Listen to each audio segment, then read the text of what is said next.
bum, bum, ba-dum, ba-da. I'm live, guys. Welcome.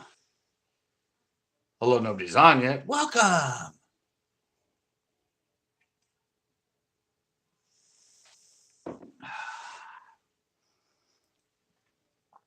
Hey, corn farts. Hey, Jose. Ho, James. All right. Wow. 3 comments and only says I have 2 people on. Oh, there we go. There's the third showing up. Not much. Just here for another Storytelling Tuesday. Pre-show. Live. Although the whole thing is live, so I don't know why I'm saying pre-show live, but yeah, pre-show, because I said I go 7:30 and everybody wanders in around 8:15. For some reason, people aren't very timely here on YouTube, evidently. It's kind of wandering when they can. So you guys are gonna like it. What's up, Jess? I got some more stuff going on. I actually, the pre-show. We usually show the normal women that fish in the background. I did some research and I added to it. What's it? No, just wine. It's got my wine hanging out for the pre-show. And like I said, you guys know how the pre-show goes. Yep, I did some research. There were 33 photos of women fishermen last time. Greg 211. No, I had that before this. That's my warm up. That's my pre-show sort of kicking back on the porch, smoking a cigar. Well, my cigarettes, cloves are basically cigars. And yeah, I have one of those where I'm sort of getting my mind wrapped around going live and getting my mind and kind of go over the story that I tell. And so yeah, that's sort of my pre-show is me out there with the 211, the grape, relaxing, kind of thinking about the story I'm going to tell and that sort of stuff. I did some research. I think we had, what was it? Was it Hunto Fisho that counted them last time somehow? And the ones I've been showing it was 33, I think he said. Now there's 75 clips in there. So in a second or two here, I will start the pre-show background candy. Hey, Chris, what's up? Oh, God, glad you're on here, Chris. Saturday.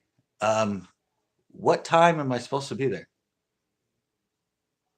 I totally forgot.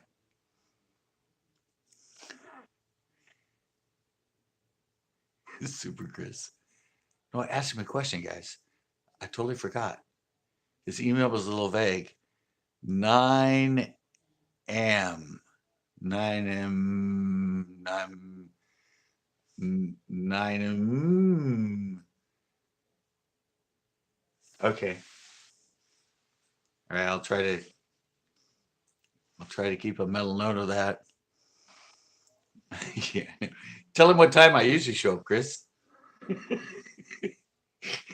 He says 9 a.m. every time. And when do I show up?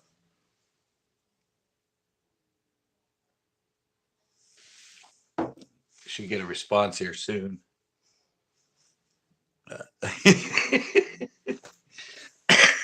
Yep. I show up at 11 almost every time. He always says he'll be there at 9. I show up at 11. I don't know. 6 a.m., dude, that's early. I don't get up early. I'm not an early guy. That's why I hate tournaments. Whoops. if tournament started at no this it's, and it's never coming back. Is that what you're trying to tell me? Okay, so he's threatening the fact that it leaves at 9, and if I'm not on the boat, it ain't coming back to port. I think that's basically what Chris is trying to say to me right now. 9 a.m. 9 a.m., dude. That's early. I do Friday night late hangouts. Well, usually I'm with me, so I guess that's no excuse. Where is this? Where am I going? I'm trying to get the background stuff going. It's under here. It's under here. Bring 240s. Shh! Don't tell them that I drink before I film my shows. All right, let's get those going. All right. Now that we're doing the pre-show, we got the pre-show background images, the non-live cheerleader. What? It says everybody disappeared now. What the hell's going on with this? Suddenly says there's only like 2 people on. Yeah, look, guys, this thing is still being weird. Bring it down as far as I can. Maybe that's better. Wait, what? Miss something.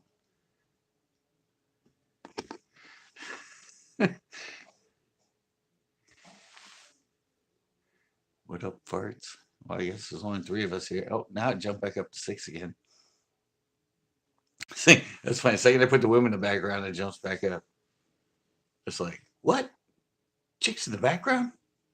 Chicks in the living room?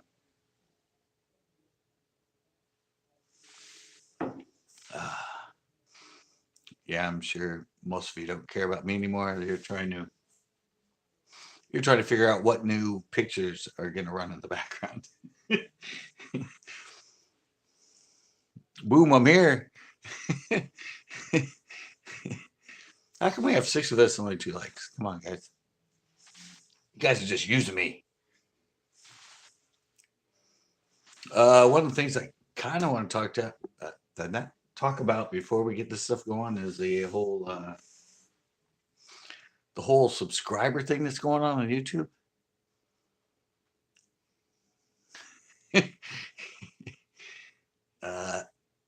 Have you guys not? I mean, I don't know. YouTube's really sort of onto this whole live thing and people just using it to get subscribers. I don't know if you noticed, but most of a lot of them I go live with, it's it's not live like this. Like I'm on here because I want to tell a story, or Friday night we play around, we do games, or I go live when I'm fishing. Some that actually has a purpose. But a lot of people now it's just live and they're like hour and a half, and the whole thing is low budget. And basically the whole thing is just about, oh, so and so's on here, so check out their channel, check out that, shout outs, all that stuff.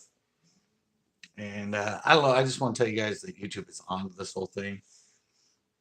I mean, I know most of you guys come on live, you come on with me. I've never done that. But I've noticed, like the other day, I don't know if you guys watch B&O Outdoors.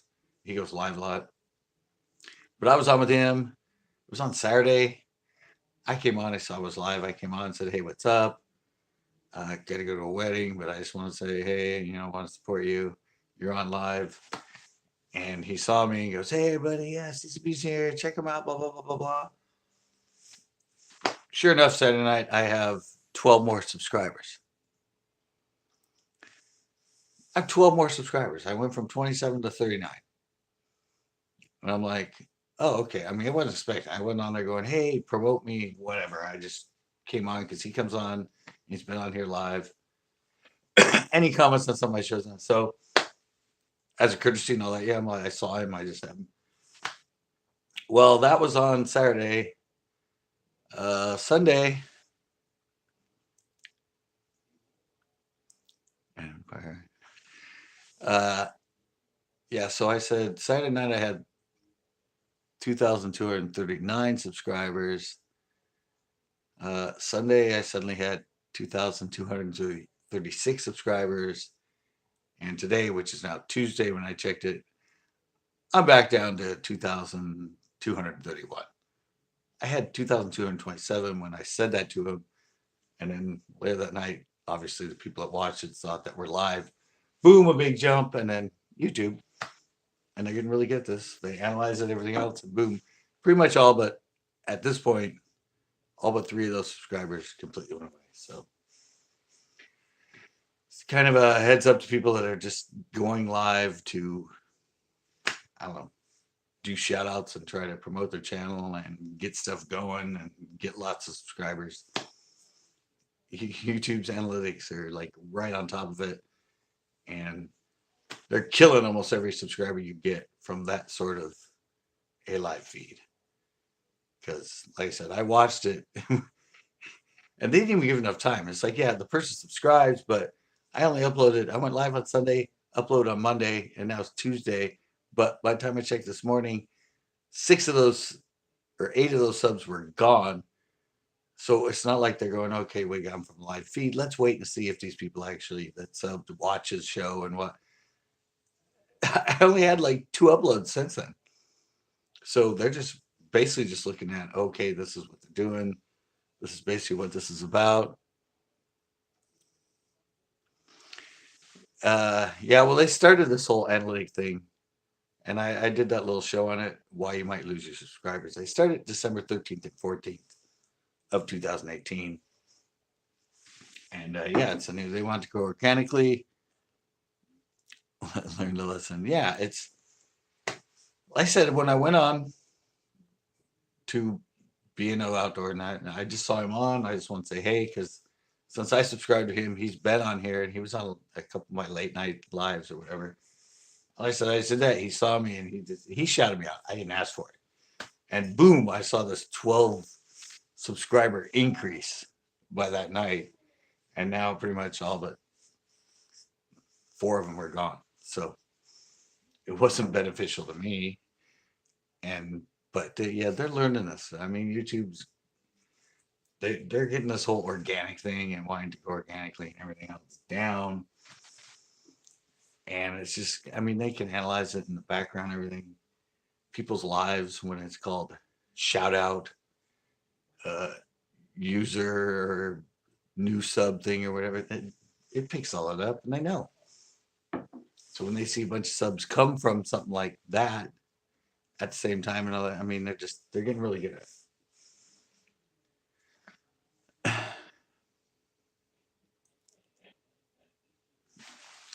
Well, no, even if they hit it.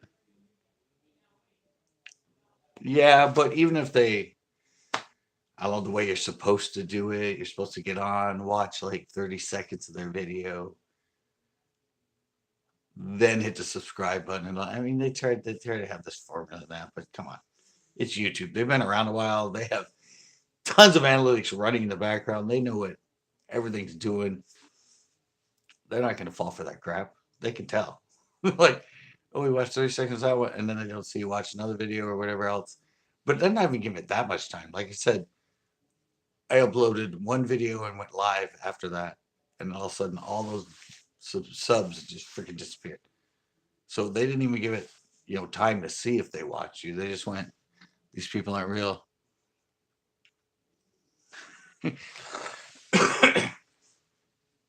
Yeah, but I said everybody that does those sub for sub and all that other stuff. I mean, that's what they think now. Don't use the S word in your comments. Don't use it when you go to their channel. At least watch like 30 seconds of it. No, they're gonna, because they know where it's come from.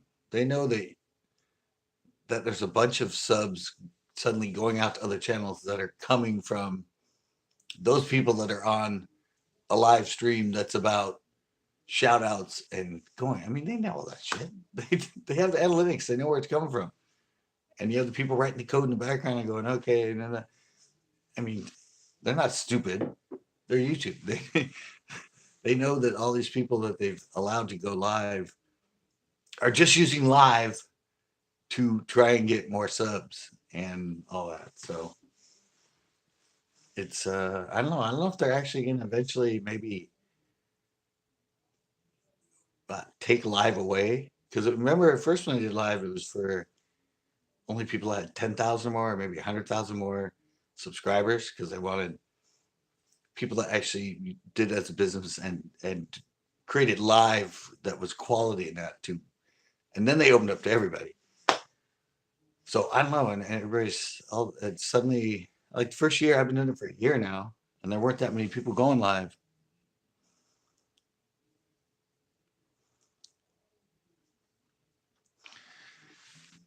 Yeah, but I was just I like I said, my lives were all had a purpose. And now suddenly all the lives are promoting and just shout outs, and they'll spend a whole hour and a half just going, oh, JG's in the house. Oh, in the house. Oh, go check him out. Oh, hit those likes, guys. Hit those likes. I need 300 likes. Yeah, come on, guys. We need 300 likes. Oh, Jimmy. And for like the whole hour and a half, there's like no other purpose to the live except, oh, yeah. Oh, great channel, Gingy. Oh, hit the like, guys. Hit the like. Oh, yeah, we need. It's like that's the whole live. There's no purpose to it. There's no storytelling like I'm going to do tonight.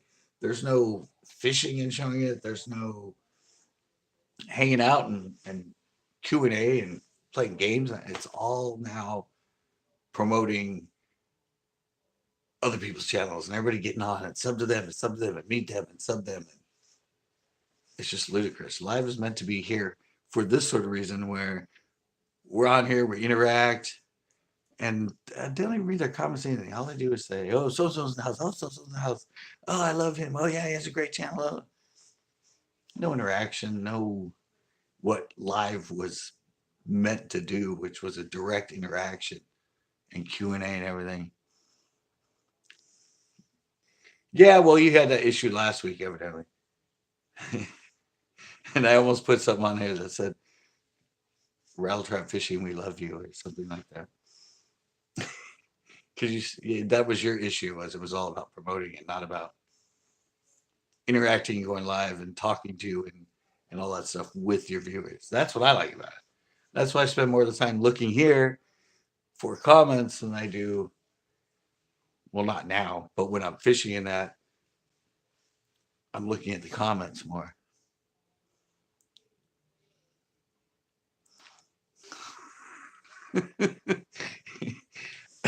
This is just I candy for people that show up and maybe they'll stick around.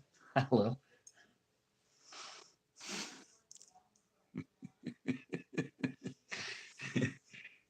Yeah, but see, all this I'm doing, remember, all this came from you guys. The whole, I don't know, the whole mystery gift that now I do. I mean, I sent out that one to MD Outdoors today and I put in mystery gift. That came from lives with you guys.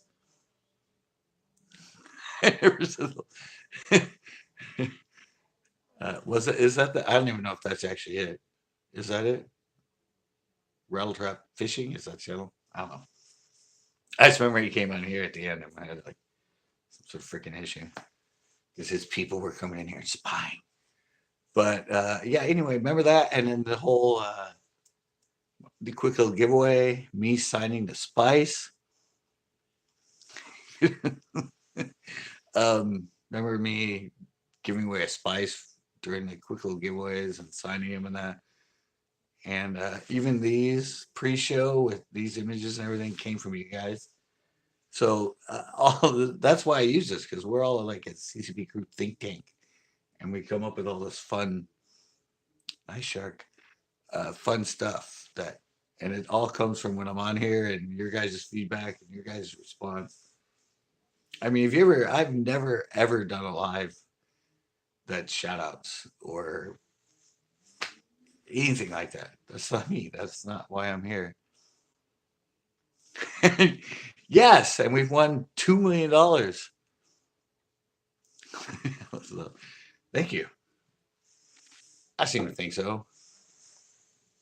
And I hope with you guys being the think tanks behind all this stuff, it'll keep going and it'll get even better. Because I'm sort of dedicating this whole year to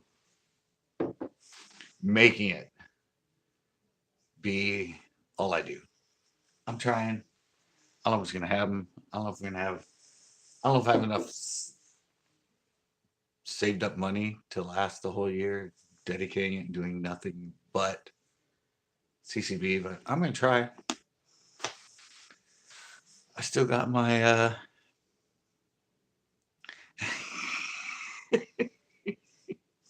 damn it. All right. Yeah, sure. Uh, Now, all right, I'll back up a little more here and I will do that. How's that? Is that better? Is that a more straight on view? You didn't want the angle. You wanted more of a straight view to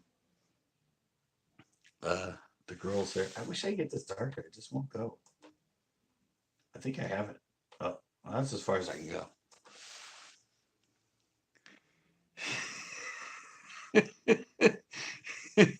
No.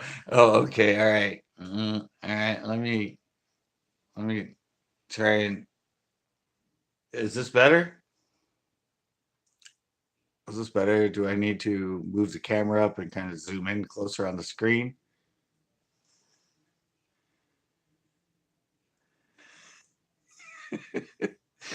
We fish chicks. Yeah. All right. I'm sorry. I'm gonna move over here. I'm very comfortable. A little bit of it's got to be about me and be more comfortable, right? All right. Where is Hunto Fisho? Because I think he's going to be the only one that counted.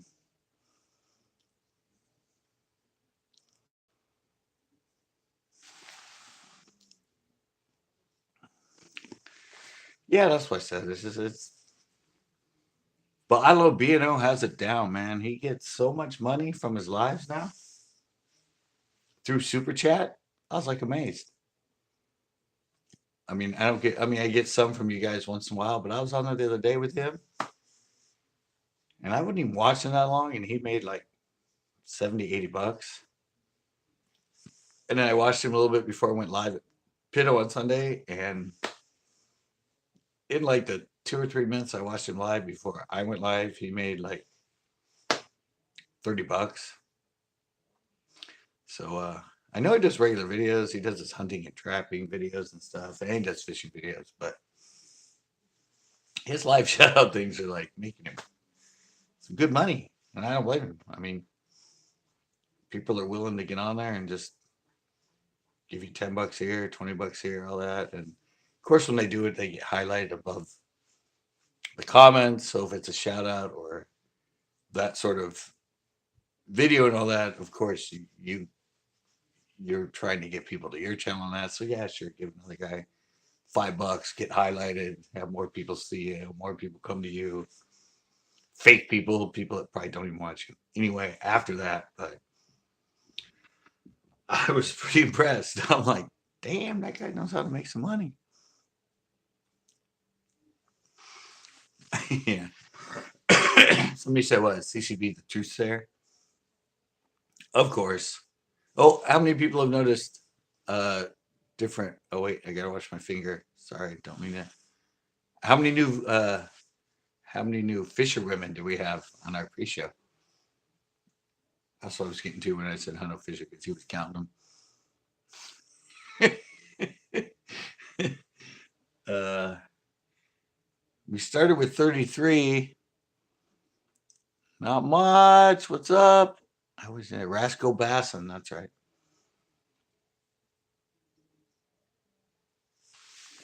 We're just hanging out. I know. That's what I said. He's the one that out of nowhere knew that there were 33 women in the background when I think it was the first day I did it with the pre-show with the women in the background. And we're all like, who's counting? Like how the hell did you know there were 33? I counted them. And that's where he came up with the whole Rain Man thing. But yeah, I added, I think there's 75 now, 76. So I will count will keep going up eventually. And every time I add them to it, it adds them in order that so the order of the slideshow is going to be constantly random and constantly switching around. I don't. Did you guys see that picture? I don't. That grouper looked like it weighed like 200 pounds. And she's just standing there like holding it like it's nothing. So I don't know. I think they might have had something holding it because she didn't look like that big of a one. He called it quick. I was just, I was just amazed that he counted them. I'm like, because I hit in the folder, I saw it said 33. And then when he said, oh, there's 33 images, I went, my fave. I found more with bass, though. That's good. She's with the catfish.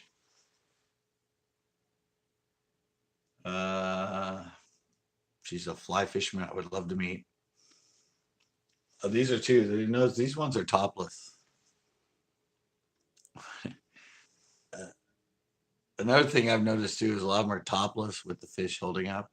I guess that's kind of a thing. That, kind of a photo thing where they're holding it up in front of their boobs because you can tell they're topless. That's a great shot right there. She knows how to hold a rod.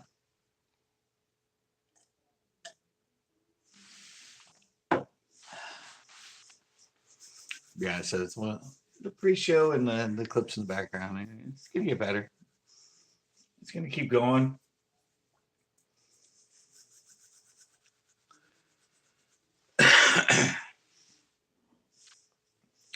So did anybody fish today? I don't think anybody in California wanted to be fishing today because it was like 30, 40-mile-an-hour winds all day long.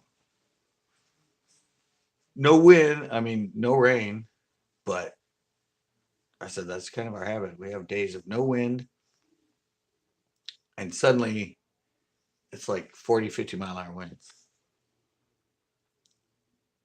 What?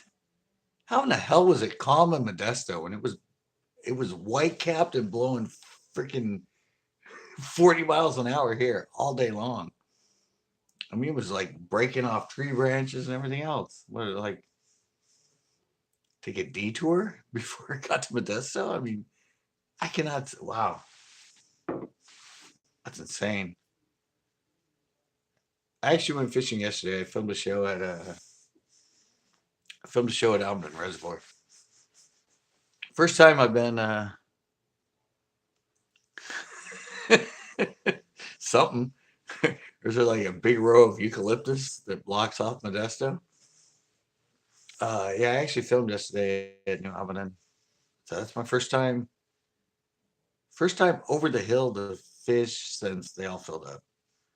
I think last time I was there, I was with Ash, and that was like early January. I think that's the last time I've been over the hill to try and fish. Maybe I did. The rest of them were with Chris. I mean,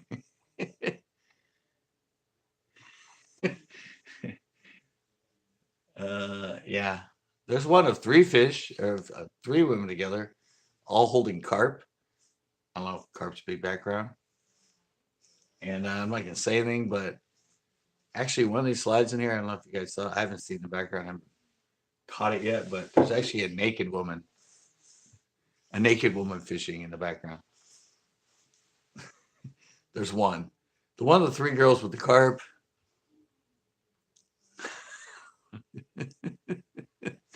The one with the three girls holding the carp, all of them are in wet t-shirts and are actually see-through, so you can kind of pretty much see everything. But there is actually one photo in here that she's actually completely naked. It's kind of a side shot. Oh, and you guys noticed that one? You guys didn't even see that one, did you? You didn't comment on that one. I stuck Ricardo in there with his 10-pounder from Pino, in with all the women.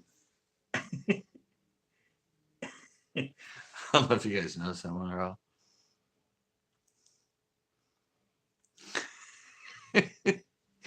We're gonna film it for sure. Hey, what's up with you guys not giving me some intros? I mean, I know Corn Fart said that one time he got the striper, but he forgot to film it. I'm still waiting for more intros for CCB. I mean, come on, guys. I mean, I got Chris because I filmed it. I got what's his name, Allure Locke, because I filmed it, and I have Wayne because I filmed it. Dr. Hambone was live with me last time, but I didn't have a camera with him or with me, so I didn't film him. But I remember you guys saying it was a cool idea, and I said didn't have to have a fish in it. But yeah, I need you guys to do that whole hey, be part of the intro, do hey, please like, share, and subscribe. I want to make a new one because you go like this at the end. Is that why? Yeah, you guys thought it was all cool. It will promote you, and like I said, I put the channel up. But Chris, it did say Chris Spencer, but now it just says Chris. Wayne just says Wayne because uh, I don't, I don't know. I don't know if you guys actually. I don't think you guys have videos on there, right?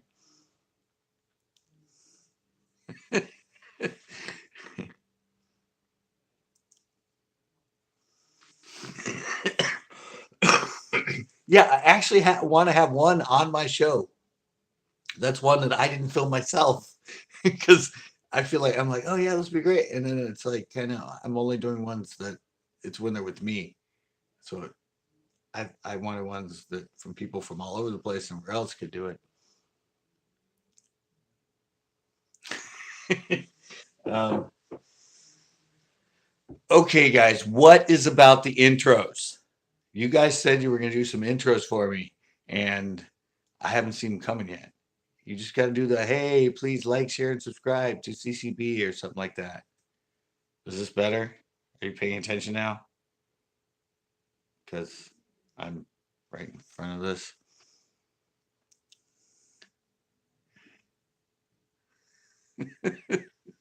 So, so did you get it? Did you hear me this time? Are you more concentrated because I said, "Hey."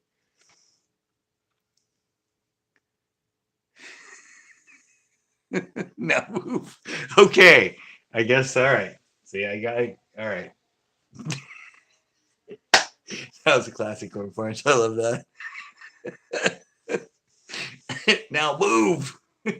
Come on, it's already cycled through a few times. You should have them all in your memory by now. All right. I don't. I haven't studied them much. I just download them and threw them up there.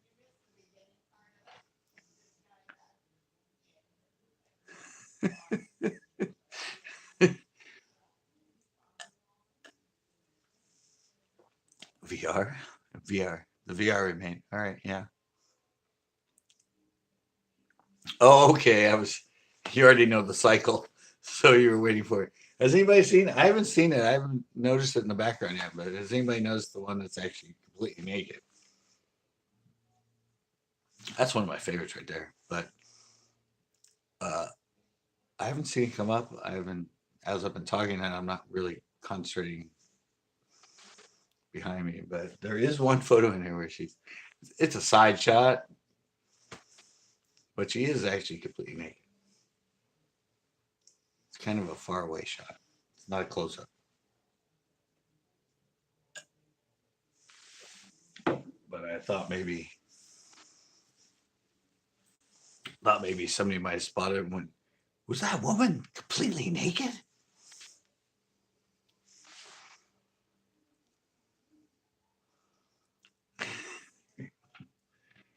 I don't even know what fish that is. That's a cool shot too. Obviously, just a very promotional fishing video. I doubt she really fishes. Just like this kind of stuff, although like that one's cool, and that is a big ass freaking carp. That carp must be like 4 feet long. I don't even know where it is in the cycle. Love me some side boob. Yeah, there's all kinds, and there's some older women in this one too. Added some older women. There's some women here that are a little bit not rail thin that are in this one. So I'm diversifying, capturing more of the women fishermen and body types and stuff.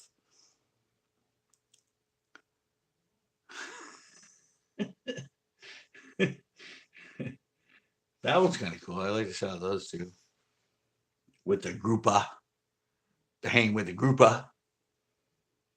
That's an older one. That's an older one. I don't know where the one is. I haven't seen it yet. Red bikini top. I don't know. Everybody's gonna have their favorite. I'm gonna have to do a survey. Because I do the surveys on the weekends. Have you been to Storytelling Tuesday? Which of the women is your favorite? Of course, I'll have to figure out how to. In one of them, I'll put the favorites up.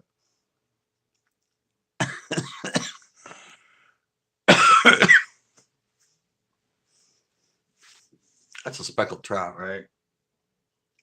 That's a. I don't know what that is.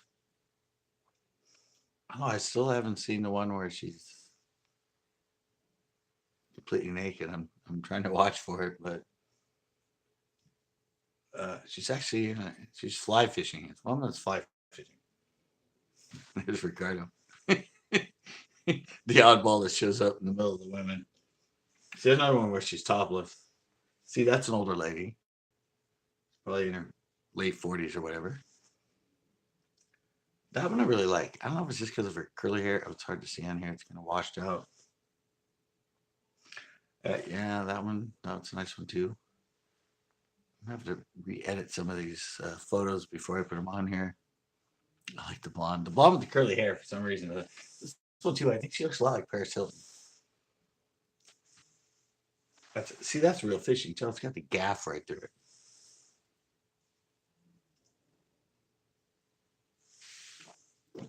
Some of these you don't know they're staged, but that one's kind of cool with the. It's a nice trout, cutthroat, I think. It's a fishing show. That's why I have fisher women on here, so everybody can appreciate.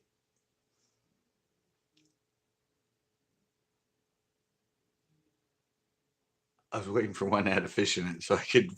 But obviously now it's something. It's all just shots of chicks. I know.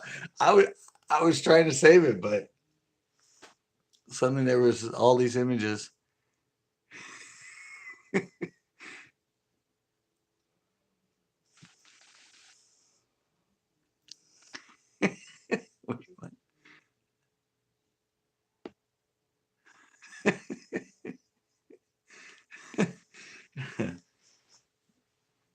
Yeah, I said it was so funny because it suddenly got caught in a point where I was waiting to pause and there were suddenly all just women and no fish. So guys, 11 people, 7 likes. Come on. Not that I'm going to start being a Mr. Promotion guy, but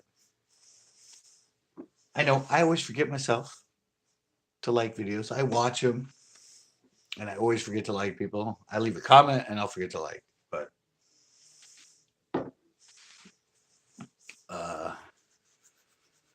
all right, we're kind of getting there, guys. We're getting some people on. We've all had our fun looking at. See that one? That grouper is like the same weight as that girl. There's no way she's just holding that thing up like that. That's impossible. That thing weighs as much as her. There it is. That's it. That's it. All right, I'm happy now. I finally saw it.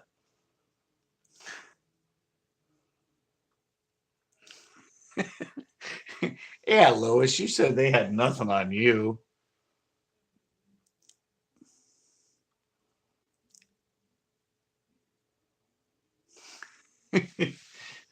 You came out at the right time because I'm just getting ready to go into the actual story time. This was the pre-show stuff. The pre-show, hello, it's kind of a man thing. So I think that's why we got that whole sort of thing going.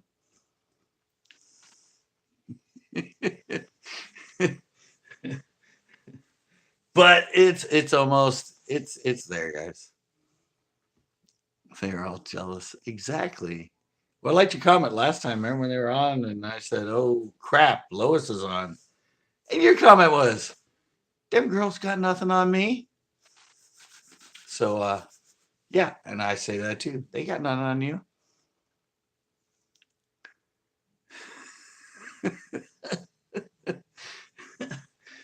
Yeah. All right, guys. I think it's pre-show's over. We're going into story time, and you know what that means.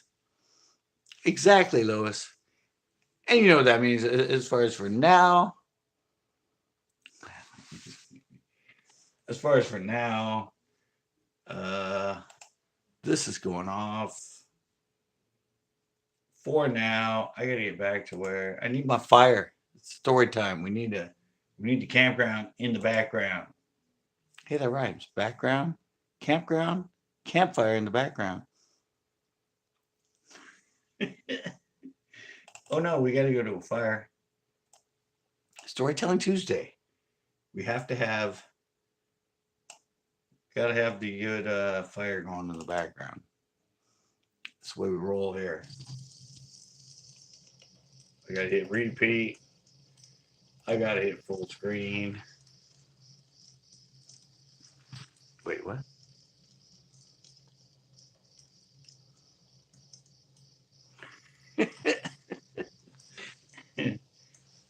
All right.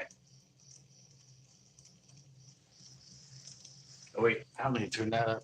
I don't know what I'm doing. I need to turn that up. I just need to turn this up. Okay, we getting all cozy now. Can we all hear this? Can we hear the fire in the background?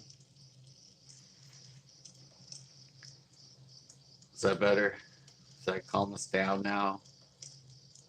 Can you guys hear a little bit in the background? Not.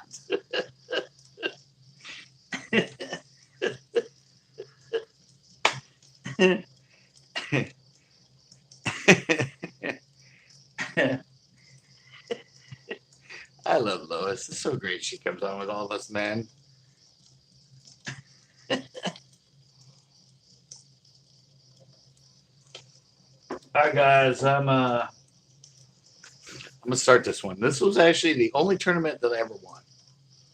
I said I went 11 tournaments in a row, first through third. This was the actual only win, and this one wasn't in my major club. Remember, my major club was Ambushers.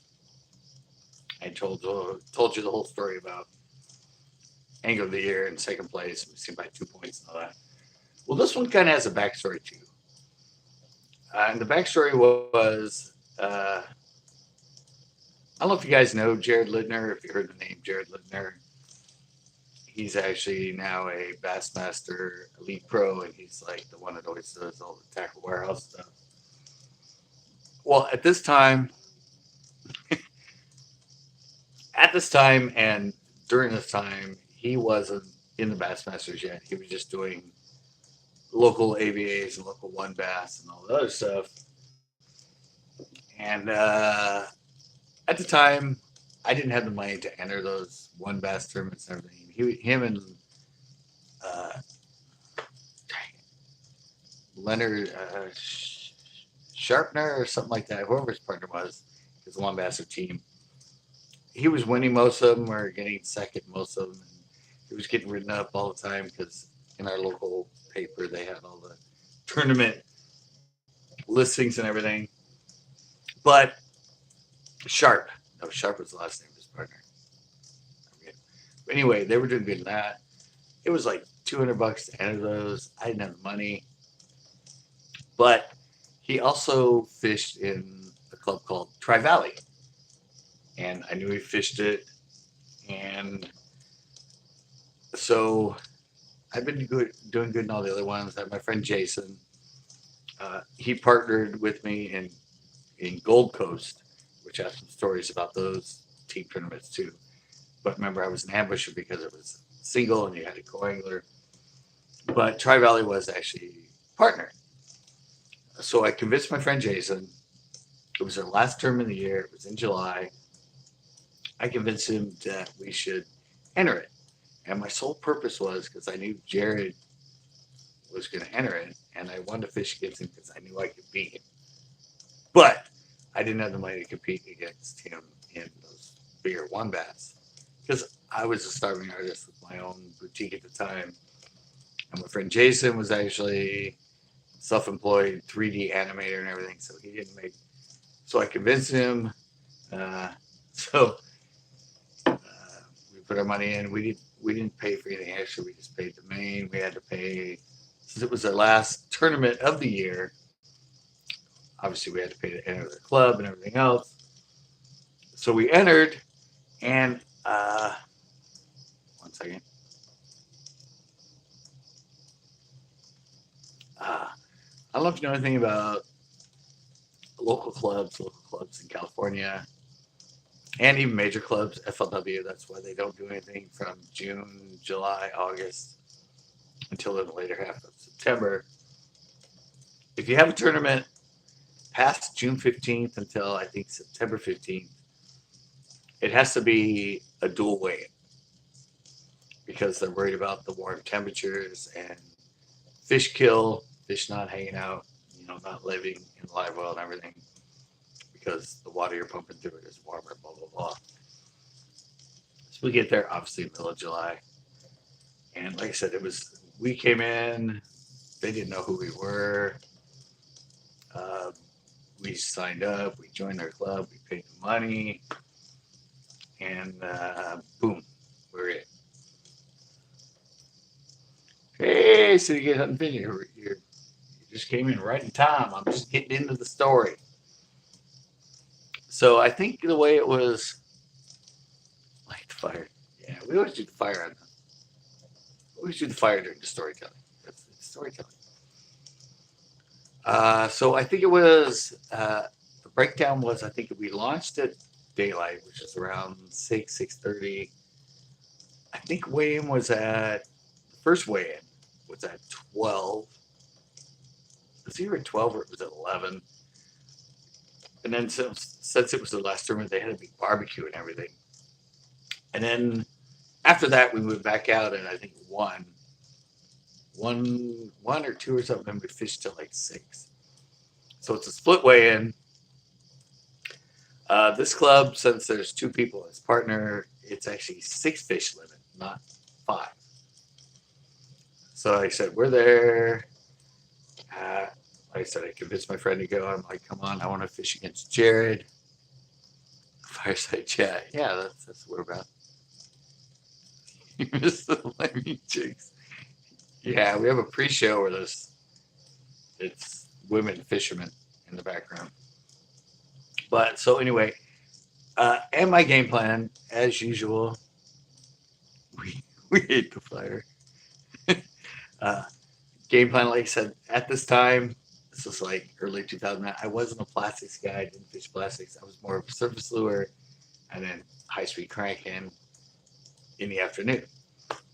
So obviously my game plan in the morning was that we go out and throw surface lures until around 10, 11 o'clock until the wind came up. But this time it kind of worked because we kind of threw them around until the first weigh-in, sort of. Since it's a split weigh-in, and our goal was, we said, I mean, obviously, unless we caught a huge limit in the morning on surface lures, we're going to try and do 3 fish.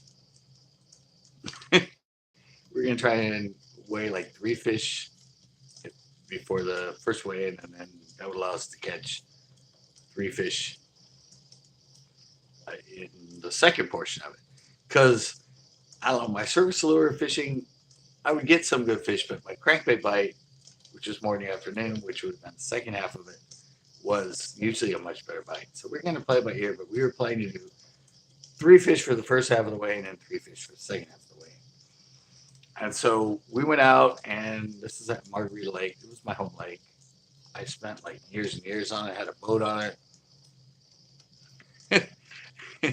So, and I'd been pre-fishing, and I had some good places for surface lures and everything. So I have props for this too. I brought baits, and I actually still have the actual bait still that's in this video and the one I used. So we go out, and Margarita, we launched at the first launch. It has 2 launches. They're about I don't know, 100 yards apart. They're sort of in the middle of the lake, basically.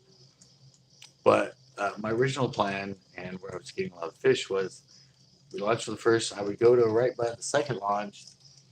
The second launch kind of came down. There was sort of a little cove that came out, and it came back out, and then it went back sort of down, and it was all shallow. It's a shallow sort of ledge that comes out, and it was all covered with grass, and it goes back towards uh, the first launch. So we only went like a couple hundred yards to start fishing in the morning.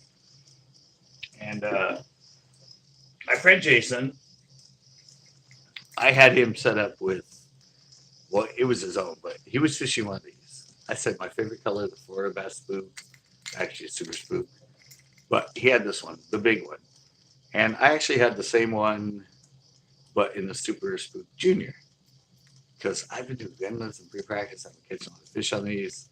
So I had him fishing the full size one, and I was fishing the smaller size. And more of it because he was new to fishing. He was new to learning how to walk the dog. This thing's a lot easier to walk the dog. So I had to fish that. And like I said, I went to, actually up in here, anyway, it's not the right color, but I went to the smaller one. I had him fishing that, using that, although this little one was actually in the same color that I was fishing. Ouch. So, and I've been getting fish in the morning. I've been catching like 6, 7 fish, 8 fish on the surface pattern. So I knew the pattern really well, and I was getting a lot of like 3 or 4 pound fish. And another sort of background this, I do all the research and everything else. I knew that in the summer at this lake, with a 5 fish limit, it takes about 18, 20 pounds of wind. Obviously, they have a 6 fish limit, so maybe add, 21 pound, 22 pound to wind. So I knew I was on a good pattern in the morning with the surface and the average of fish I need to catch. So we started out, I'm from the little one, he's from the big one.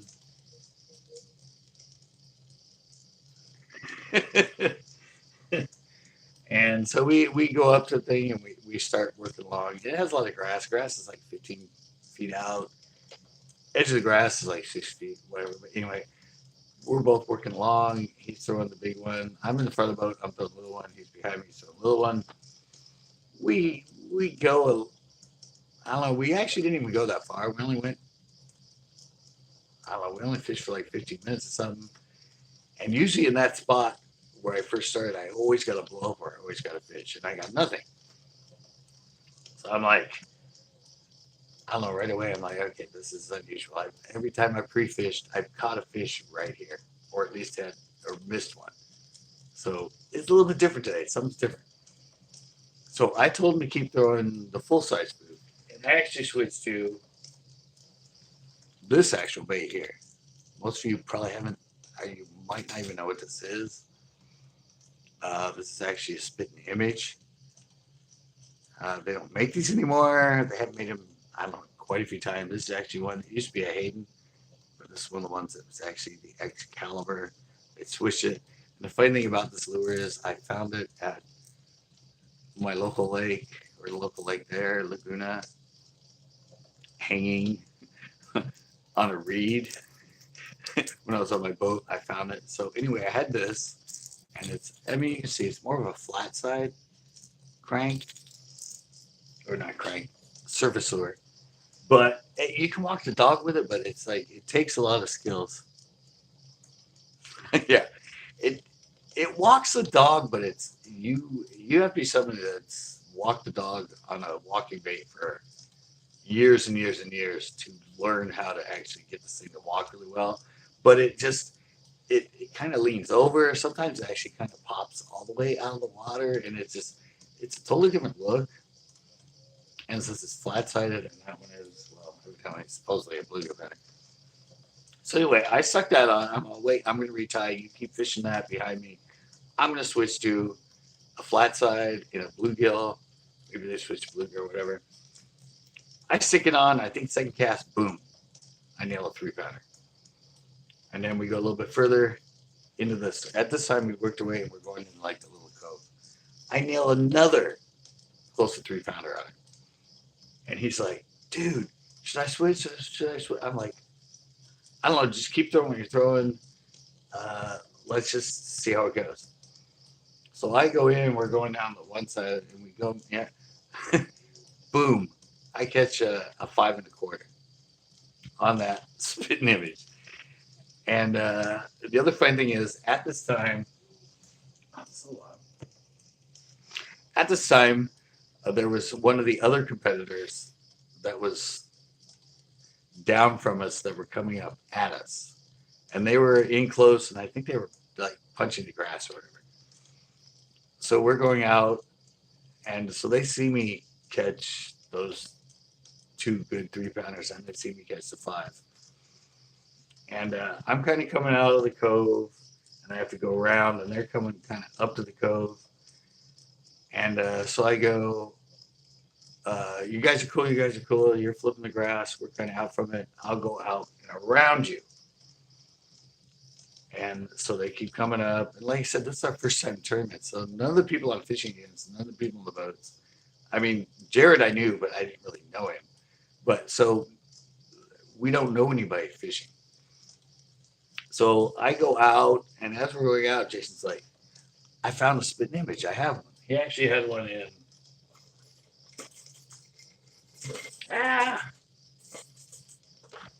He actually had one in this color, the clear with the blue head, but it was, spitting image that had that kind of walk the dog and everything, but not, the cigar shape. It's a different look. But so anyway, so he's like, should I tie it on? I'm like, yeah, dude, I just got 2 3 pounders, a 5 pounder. Yours is a different color. Yeah, sure, tie it on. So like I said, they were coming up. We go out, we go around them. We ask them how they're doing. They said they haven't got a bite. So we go out, we let them go, past us in close. We went out, we come in, and Jason at this point had tied on his spin image. So he ties it on, and they're kind of like over here, and we're kind of like right here. And we're not even come back in close so we can work the weed edge. He just throws it out kind of out the middle, and he's working it.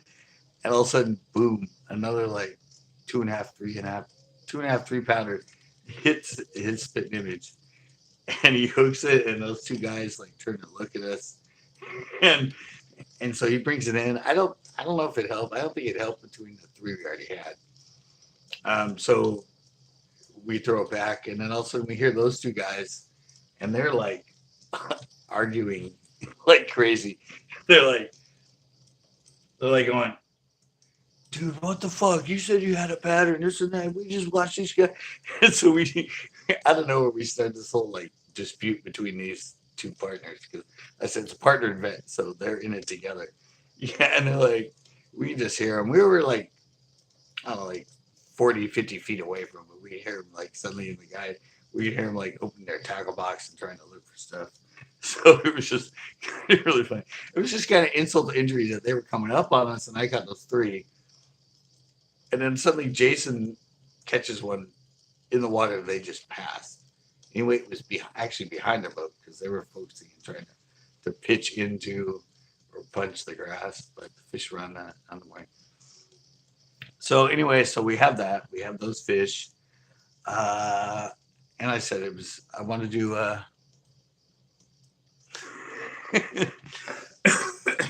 so like I said, morning bite, usually I fish it till like 10 or 11. And since I wasn't a plastics guy or anything else, usually around like 11 o'clock or whatever, that's when the wind comes up. And that's usually when I was switching to my high-speed cranking bite that I established on most lakes in the area. So we go around to a couple other areas. There's nothing going on the surface. We don't get anything. And I mean, it kind of works out that it's like 11 o'clock. It's the end of the first part of the weigh-in, and they have the barbecue and all the food, and then we go back out. Because, usually by that time, once you go out around, 1 o'clock, wherever the wind's picked up, perfect for the high-speed crank, perfect for what I'd had planned for that day. I remember I wasn't planning to win this. I was just planning to beat Jared Littner. Because there was like, I think there was like 20 boats, 15, 20 boats, but I didn't care if I won or not, but I was just trying to prove the fact that I could beat Jared Leonard because he got such high places in all the other one bass and everything else. So it's around 10 o'clock. Can't produce anything else. We can't get anything else. So I'm like, all right, I have the spot in the back. And Margarita is kind of like a long river. It's only 5 miles long, kind of like a river, and it goes back. And there's this left hand turn. If you're going towards the back, left hand turn. And right outside of that, there was like a little sliver of an island because the water was so low. Can you beat Travis? Yeah, I already beat him from shore. So anyway, it was this great spot. Basically it was like a turned island, and then the island came down, and there was grass coming off it, and the grass started obviously up the top at the end of the little sliver island, and then it went down like 30, 40 feet, 30, 40 feet past that, and obviously there was still the grass growing in it, but it was growing underwater now. So it was surface, and it was like 2 feet under, 3 feet under, 4 feet under, 6 feet. But I had been coming on the inside of it near the shore that was behind me and casting because the island was kind of out and running crankbaits over, starting where they just missed it and then working it back in. I had been catching a lot of times good 4 pounders or 5 pounders off of it. Not many, but.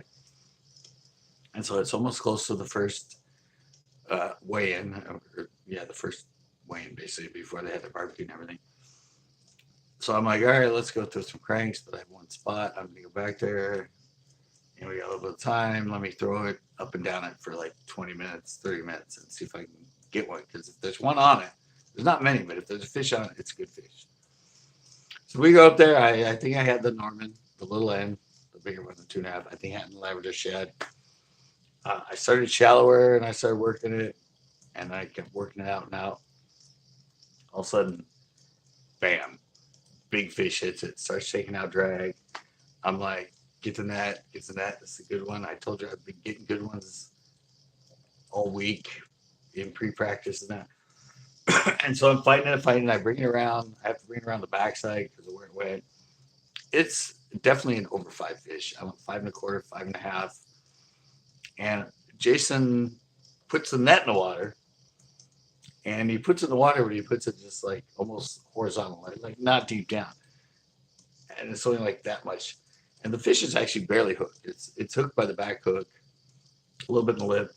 I figure, okay, well, I don't know why he didn't put the net further down at. So I bring it around and I go to lift it up to pull it into the net. As I go lift, the freaking crankbait pops out of its mouth. And at this point, I'm expecting Jason to, scoop it because it's right there. And it seemed like it sat there, I swear to God, for like a minute. I'm sure in reality it was only like 5 or 6 seconds that it just sort of sat there sideways right before the net. And all of a sudden it sort of came to and shot down. But he never moved the net. And I looked at him and he goes, what happened? I'm like, dude, you didn't see my hook pop out, the lure pop out? He goes, no, I must have blinked. I'm like, what? We're netting a over 5-pound fish and you must have blinked? What? How? Yeah, that was his comment. Because like I said, I'm sure it was like 5 or 6, because when you're like lifting, I had it horizontal. I had it above the water, kind of halfway out of its body to pull it into the net. And then right at the edge of it, it popped out. And I swear it just sat there sideways for what seemed like eternity, which I'm sure was only like 4 or 5 seconds. And then just kind of went, and he never moved the net. And I was just like, so here we go. We have a 3-pounder, a 3-pounder, and a 5-pounder in the live well. And then we have another 5-pounder. And for some reason, he did not net it. He said he blinked. He didn't know what happened. Blah, blah, blah. So I'm like, all right, well, after that, there's only like 10 minutes left. We head in, and we have a 5-pounder, and we have 2 3-pounders. So we have 5, 6, 7, 8, 9, 10. We have about 11 pounds, 12 pounds for the first half of the weigh-in. I said they allow 6 fish. We have 3 more fish to catch in the later half. And usually for a 5 fish limit, it takes like 18, 20 pounds to win. In July, in summer, in Santa Margarita in this lake, historically. So I think we're good. And so we go to the barbecue. So we go up and they have the barbecue. They have all this stuff. And funny thing is, my friend Jason, the one that I did these partner tournaments with, yeah, he was pretty much like Chris. I don't know if Chris is still on here, but he was an eater. I mean, he was an eater. Like every time we're out, everything he always brought like all kinds of snacks. He always had a sandwich. He was always eating. He was always eating. So we go to the barbecue, and I put some. I don't know. I just had like a normal plate of stuff, potato salad and some meat and all that. He fills his plate like so big it's overflowing. Then he actually goes back, gets another plate, and eats all that. He's telling me like, "Oh my god, I love this club. I love this club." I'm kind of like, they only do this at the last tournament of the year. It's not like every tournament's like this. But it's a 2 day, and you have, I mean, it's a 2 weigh-in, and they have a bunch of food. Oh, Chris is still on here. Yeah, dude, it's weird because he was totally like you. Like he would always bring so much food, even when he was on my boat and in tournaments. He just always had a sandwich and chips and a snack and a dessert and just he just always had everything. So we go in, we're having the weigh-in, and I think at this point overall, this is only my like three, say is I like my 6th, 7th tournament. And so I'm sitting there and I'm talking to, like I said, we didn't know any of them. I mean, I knew who Jared Littner was. I hadn't really, at this point, talked to him or been friends with him. I just knew he was winning the bigger ones. And so I couldn't enter him. I wanted to enter this.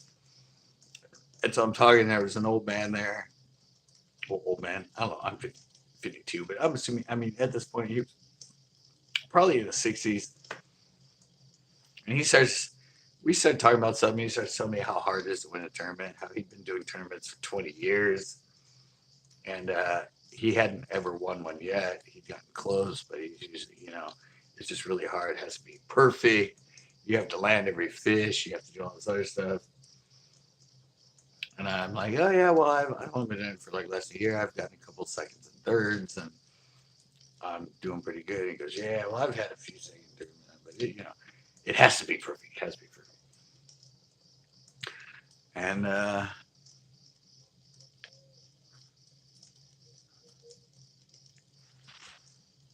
think it's the win.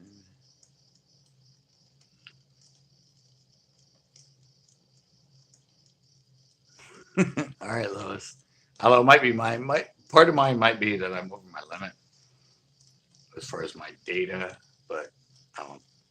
Connections are connections. They can do whatever. So I don't know. Is everybody else having the feed going in and out? Is the feed being difficult? I haven't had any on my side, doesn't that?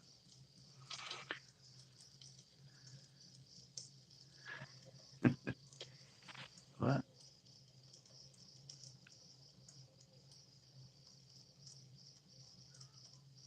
Looks good to me. All right. All right. Okay. So we're done with that. Jason's full as a pig because he ate like, I don't know, like 40 pounds of food because it was free. He ate like Chris, like just scarfed like 40 pounds of food down. And then I had that guy tell me that it's really hard to win unless you have a perfect tournament. And that kind of got in my head because we lost the 5. We had 1 5, but we lost the other 5 because Jason made. But I was like, nah, we can still do this.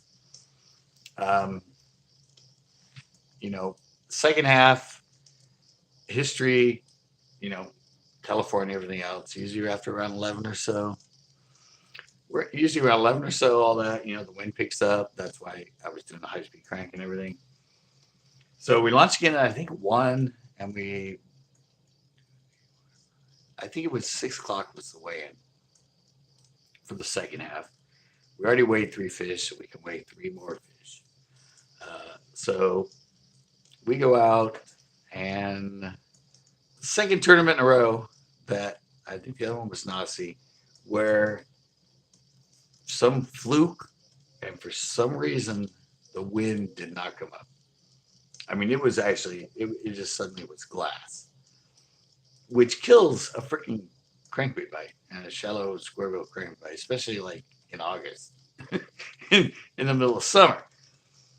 So we go out and we're fishing around, and we're trying like 6 different spots. And the water was fairly clear at this point. It was like 3 to 4 foot visibility. Like I said, I wasn't a plastic guy. Jason wasn't really a plastics guy. I had no other option than surface in the morning and the crank in the afternoon. So we're going around.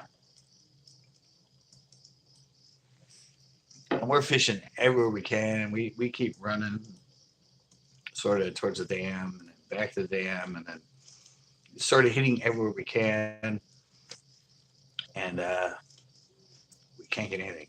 It's been, I think it's like 3 o'clock or 4 o'clock, and we don't have another fish. And to add to this, remember, Jason caught one that was like almost a 3 pounder, a little bit less than the one I caught in the morning.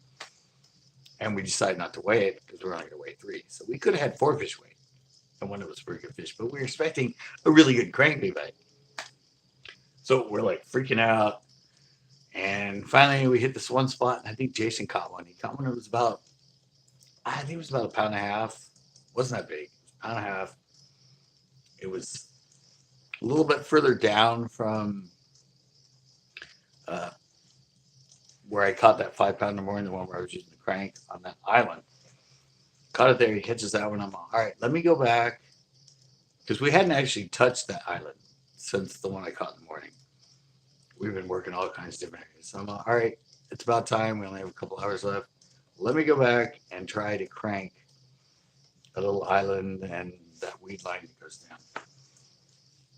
And so we head back there. I start throwing on it. I'm kind of going from shallow to deep.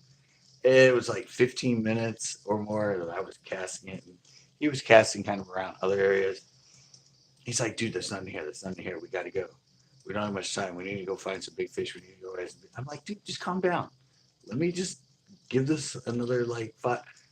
Just about right as he said that, I'm like, ooh, I set the hook, right? I'm like, oh, good fish.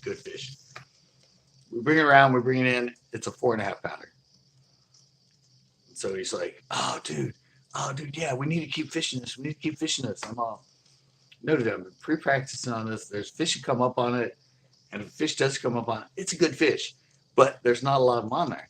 And now that we caught one off it, just like the one I caught in the morning, we need to leave. We need to go fish other places and everything else. There's not going to be another fish on here. Give it another like 20, 30 minutes, there might be another one. So we put in the live well and we leave. We go fish around. We don't get anything.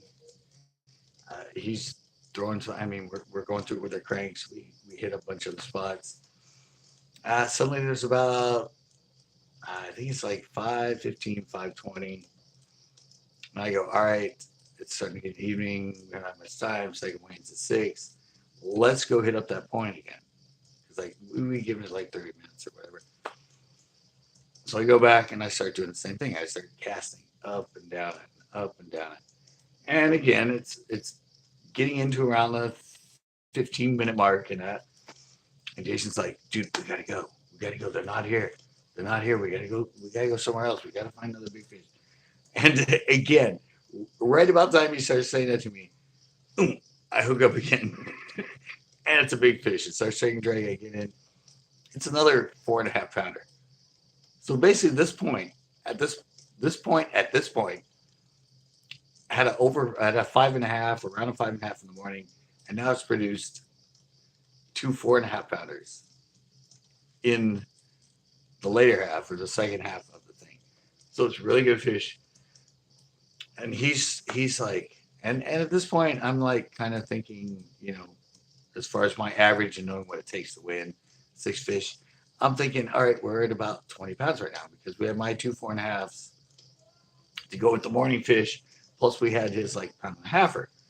And so we hooked that fish, and he's like, all right, dude, we got to go find another big fish. We gotta go. I'm like, no, I think we're sitting pretty good. I think if we can just find one fish or a fish that's around 2.5, maybe 3, something that's like, give us another pound and a half, since the one that you have in the live well is only like a pound and a half right now, I think it'll be good.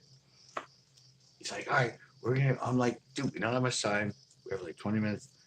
We're on this part of the island where it came kind of around the corner. Well, there was weeds and stuff on the other end of it, like the top end of the island. We were on the bottom end. I'm all, we haven't gone up there and fished that top end. I've got a lot of fish that are heavy 2s and close to 3s on that island on the top side of it. And I'm like, it's got some shade on it now. We haven't been there. We haven't fished it. There's no wind. So let's just go try that. Because I'm serious. I think we could win this at this point. I'm thinking we could win it because we have about 20 pounds. And I'm like, we just, let me just. So I go up there, I take the boat, first cast, past the top side of the island, next to the weeds. I hook one, we get it in. It's about 2 3/4. I said the one he had live was about a pound and a half. So we culled that one out. I made a few more casts, and then suddenly it's weigh-in time. So I'm like, all right, let's go. And he's all freaking out, going, I don't think we have enough weight. We should have went somewhere, try to get another big fish. And I kept telling him, like, no, we weighed a 5. We weighed 2 4s. We weighed 2 3 somethings. And we had a dinker. We just need something a little bit bigger than that pound and a half we had. I think we got it. I think we can do it. So we go in. And remember, this is the first time we ever entered this club. They don't know who we are. I mean, some of them might have known me because I started CCP at this time and had my shows on. But anyway, it's starting here. So we go in, we weigh in, and we end up winning. We had 21 pounds, 5 ounces. And I think somebody had 21.5 or 21 even. So basically that when he was freaking out and said we need another big fish, I said, no, we just need something probably about a pound more than what we have in the live well. And I caught that one was 2.5, a little bit over that compared to his pound and a half. And we won by like less than half an hour, a little over a half ounce, something like that. But yeah, it was that one fish I caught at the very end, within like 10 minutes to go, was the one that put us over the top, and we ended up winning. And obviously, since I won, you probably know the fact is I beat Jared Lindner. The reason I went there was to beat Jared Lindner. He ended up getting 6th. So yeah, it was a good day. It was a lot of fun, and I mean we could have had 2 more pounds. I mean, we won by about a half a pound.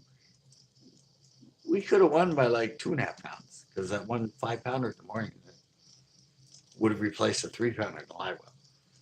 And yeah, I talked to that guy, the one that said it's hard to weigh and it has to be perfect. And I'm like, dude, it wasn't perfect. Like, we lost a 5 in the morning. The afternoon, there was no wind. It totally killed my pattern. We didn't catch anything, everything else. But we still never gave up. We kept going, and we ended up winning the tournament. So, I mean, it was pretty classic. But there is a rub to this one, just like there was a rub to the one last week with the guy that ended up killing the wrong guy.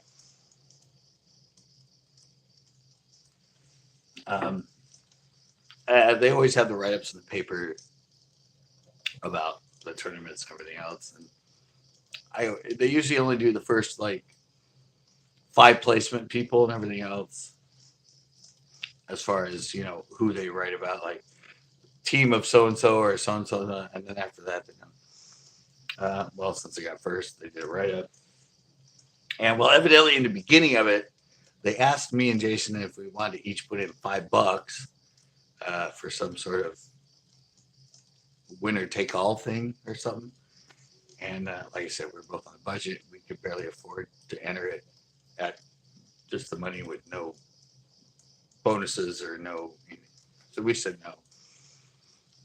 And of course, in the article, it says, "Oh, new timers, first time to blah blah blah." They ended up winning, but they lost out on $150 because each of them didn't just pay $5 to enter the winner or all blah blah blah. Yeah, so they totally dogged us in the article. They totally said, "Oh yeah, these guys won it, but they're freaking idiots. They could have won another $150, but they each just wouldn't give $5."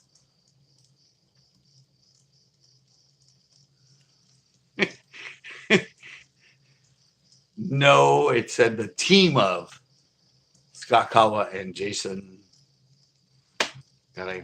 Baker. The team of Scott Kawa and Jason Baker won.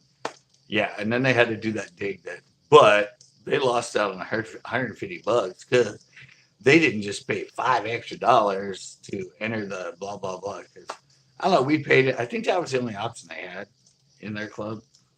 I mean, Big Fish you got paid out, I think, for anyway. I know you had to enter Big Fish, but yeah, it was kind of the only extra you could pay was you paid entry fee, and they broke it down, and they had a Big Fish pot, and then they had this, I guess, winner take all pot, or I don't remember. But yeah, but they had to like freaking totally rag on us in the article saying they missed out on so much more money. Mine, I say this so much.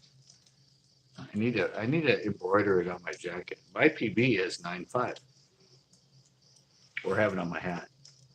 Yeah, no, it's 9.5 out of a Pinot. But I also got a 9 that same year after 9.5. Yeah, I haven't hit the double digit yet. Maybe someday. I think. Yeah, maybe. Yeah, it wasn't me. I didn't read it. It was my friend Jason, my co-angler. He called me up and said, "Dude, you believe what they wrote?" I'm like, "What do you mean?" He goes, "Yeah, dude." I said, "Oh, those guys totally missed out on $150 more because they weren't smart enough to pay that." I'm like, "Dude, we won a tournament. It was the first tournament we ever that club. What do you mean?" That's the point of it. That's the fact that we showed up, nobody knew us, and we won it. And they have to dig us by going, "Ooh, they didn't pay $5 just to win to another 150." But my whole goal was to beat Jared Lindner, who's now like, big time Bassmaster Elite Pro and a total spokesperson for Tackle Warehouse and everything. This is my first time at that time, before he was even in the elites and everything, this is my first time to compete against him. And I kicked his butt. I won. He got 6. So there we go. Now, of course, I know him. He's sort of a friend of mine. When I see him at FLW and everything, we talk and everything. But I've told him a story about why I entered that club. And it was strictly to beat his ass. And I beat his ass. So I feel good about it. And it did end up being the only tournament I won. But it felt good. It felt really, really good to kick his butt. If I would have had the money to enter the one on Bass, I bet you I could have won some of those above him. No doubt.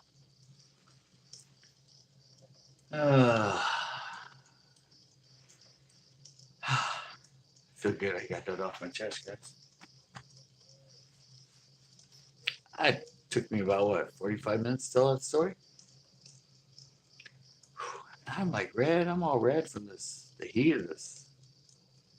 You guys are right. You guys said one time I was really red after storytelling. I think I'm actually getting monitor burn from the video fire. It's like getting me really, really hot. Okay.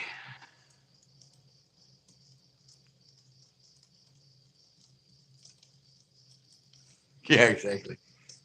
Yeah, that's true. That's the only two things that I had in common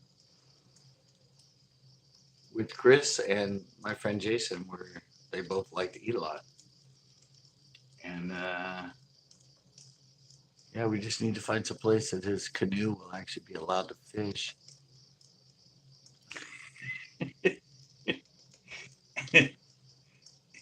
Yeah, our friend Jason, I remember one time, I don't know if it was no, it wasn't that tournament, obviously, because they were having a barbecue.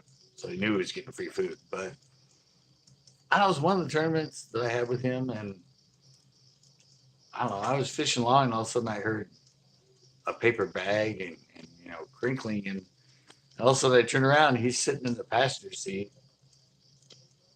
and he's pulling out like a sandwich and setting it down. And he's like pulling out chips and I'm like, what the fuck you doing? He's like, dude, it's lunchtime.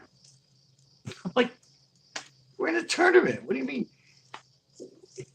We just grab a sandwich, like keep fishing and just like set on the thing and take a bite and all that. He goes, no, it's lunchtime. I need to sit down and like eat my. Yeah, so I kept fishing and everything else. And he just sat behind me and spent like, I don't know, 40 minutes or whatever having his sandwich and drinking his juice box. And no, but that's what I said. I was like, so I'm like, I said, he's like, he took the time to sit down in the passenger seat and all that. And like I said, I didn't realize that. I thought he was still fishing, but all of a sudden I heard, crinkling in a bag and all this rustling. And I remember I turned around. I'm like, what the fuck you doing? And he's like, dude, it's lunchtime. I'm having my lunch. I'm like, dude, open it up and, lay it on the freaking deck and grab a bite while you're casting. And he goes, oh, no, dude, I need to eat my lunch right now. It's lunchtime. I'm like, I was just like, all right, whatever. Yeah, he sat there for about 30, 40 minutes and then just had his little lunch break in the middle of the tournament and then got back up and started fishing and casting. But I was just like totally blown away. I'm like, what? Most tournament fishing, we grab a handful of nuts, throw it in our mouth. Yeah, you know me. I mean, freaking grab a few nuts, grab a few chips, something like that. But yeah, almost nobody like sits down and takes an actual lunch break during the middle of a tournament. But no, my friend Jason, he had to sit down because it was lunchtime, and he just prepared the lunch he had. So that kind of blew me away.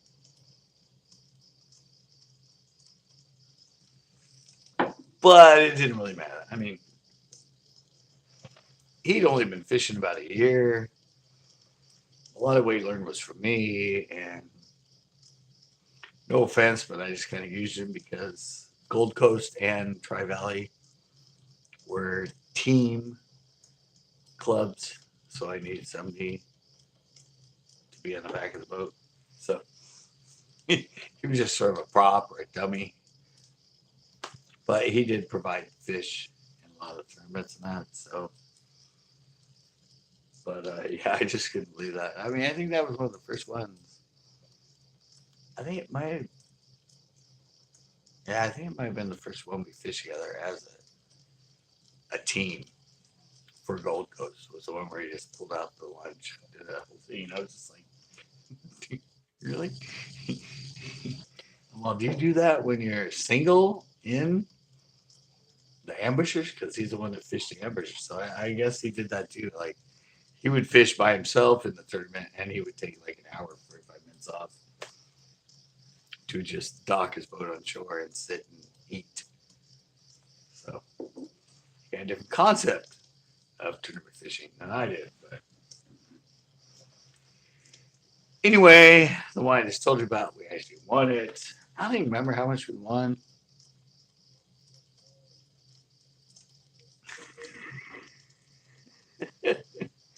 Oh yeah. Well, it's not a tournament, Chris. For you, it's just for you with your food. It's just it's a comedic backdrop.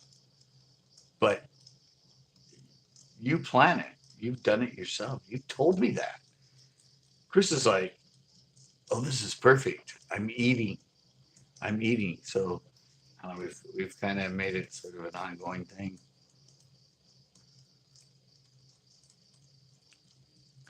Welcome, first cat, one cast, one fish. How you doing? Wait, what?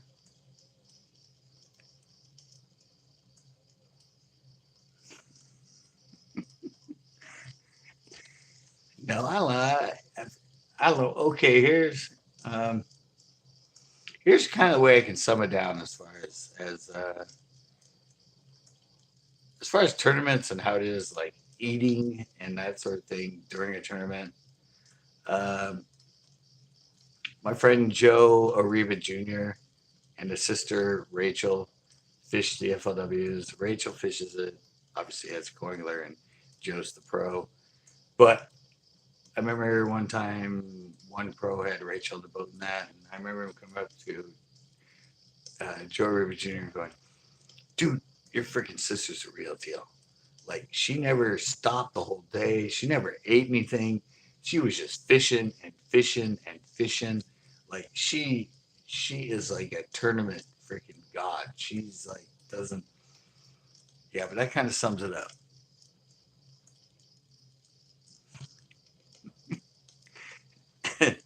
Yeah, it's kind of it. And I was like, yeah, you made me think, yeah, oh, it's a girl. She's in the background. She's a co-angler. And like, I don't know what they think, but yeah, his whole comment was she doesn't eat. She didn't even eat all day. She just grabbed a couple snacks. She was casting. She was cat. She's like the real deal. She's a true professional uh, fisherman when she's back about knows how to fish tournaments. And I don't know. I don't know if they expect her to sit down and like my friend Jason and spend an hour just eating food and relaxing in between the tournament. But yeah, usually when you fish, I never ate much. I might have.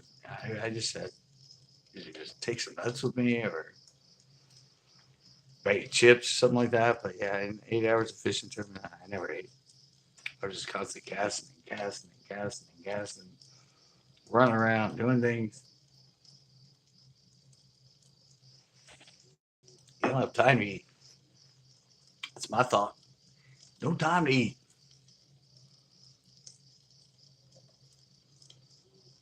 Wait a minute. Yeah, that's the way you're supposed to do it. Hey, Dr. Hambone came up. Yep, cozy by the fire. Just got through with the storytelling.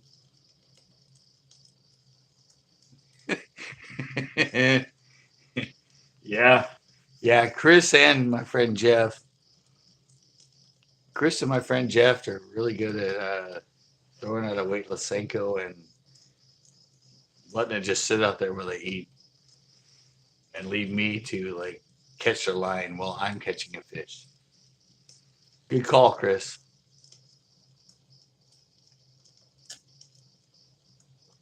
Good call. I like that one. You're totally right about that.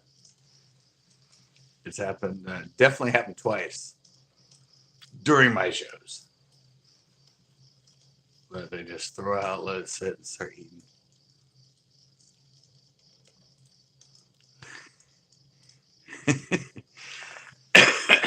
Yeah.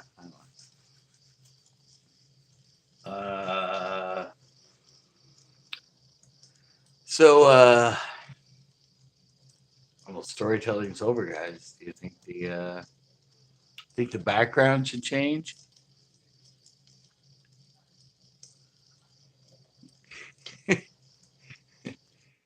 Yeah, but my friend Jason came before you, Chris, and he was an eater just like you. He was such an eater, it was ridiculous. That's what I wanted to do. All right, I'm gonna get rid of this. Storytelling's over. Fire's over.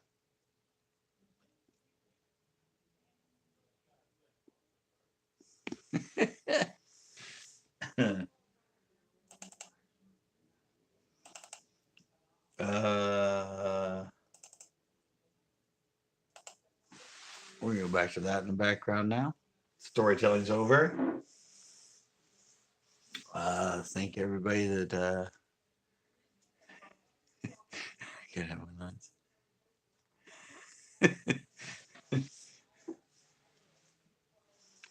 now we're back to the fun slideshow thing.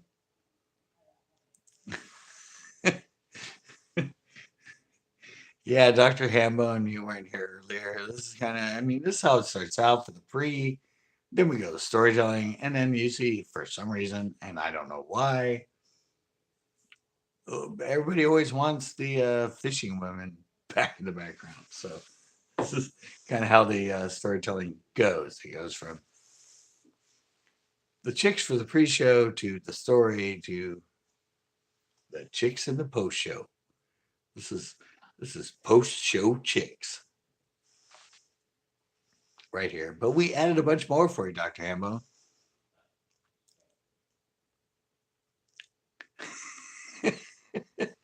Oh yeah, anybody that eats like pizza, salsa and chips, regular chips, ham sandwiches, turkey sandwiches, um,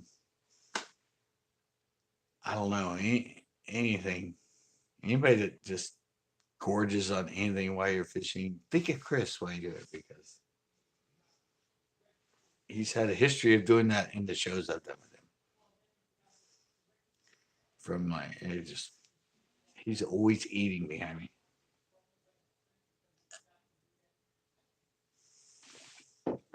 See, now I don't even have to be in the picture. I can just like go over here and finish my drink, finish my wine, and y'all will be happy anyway. Right? Sort of, kind of. Salads, cookies, yeah, oranges.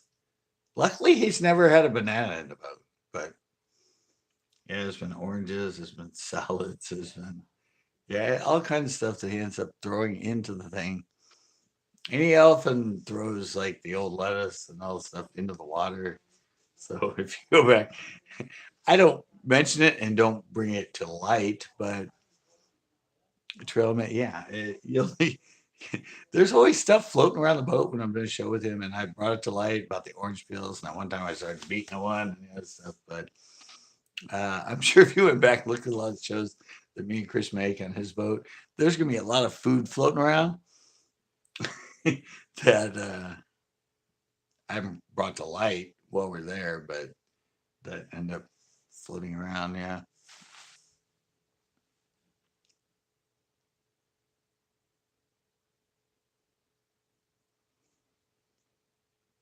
And a little wind in, wait, in Texas?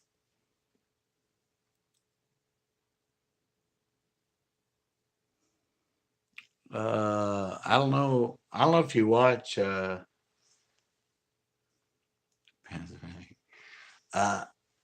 Lan, what was that? Lane? Lane J Fishing. I don't know if you noticed, but John B's been doing a lot of stuff in Texas right now, and not even that warm, not even 58-degree. Is that water temp or is that, oh, water temp? He's been going way up the creeks. I mean, I don't know what kind of lakes you have, but yeah, he's been going way up into the creeks and the creek channels and catching big bass, big white bass.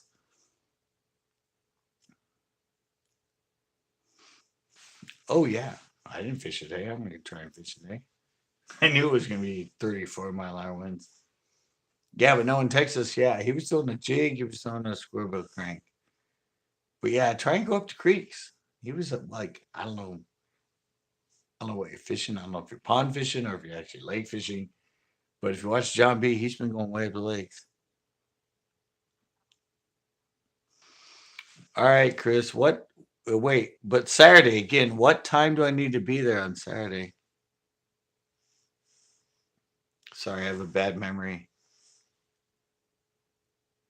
Is he still here? I need to know, guys.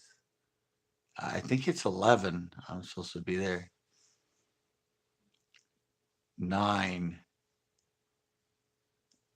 9? Um, I'm waiting for something official from Chris Corn Farts. I'm pretty sure it's 9 o'clock. That's usually when I get there.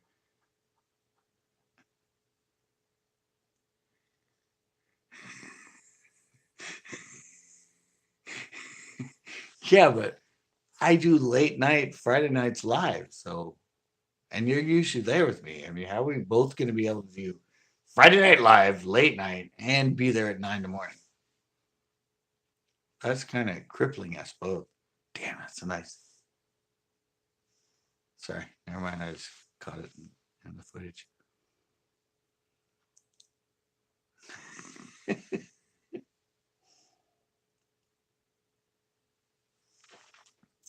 Sorry, I don't even know half these images. I just like went through and really quickly down on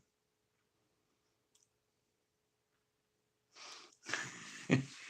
Okay, so late night Friday night. Evidently, Chris is gonna leave early,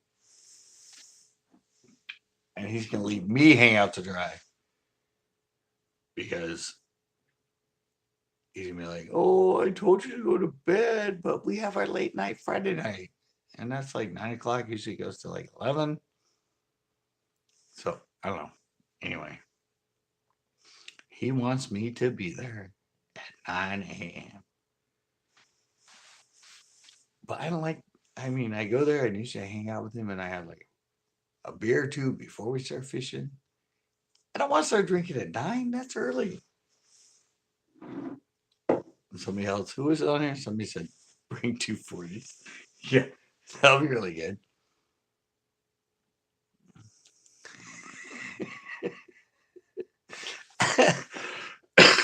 See, he's still on here. He won't leave.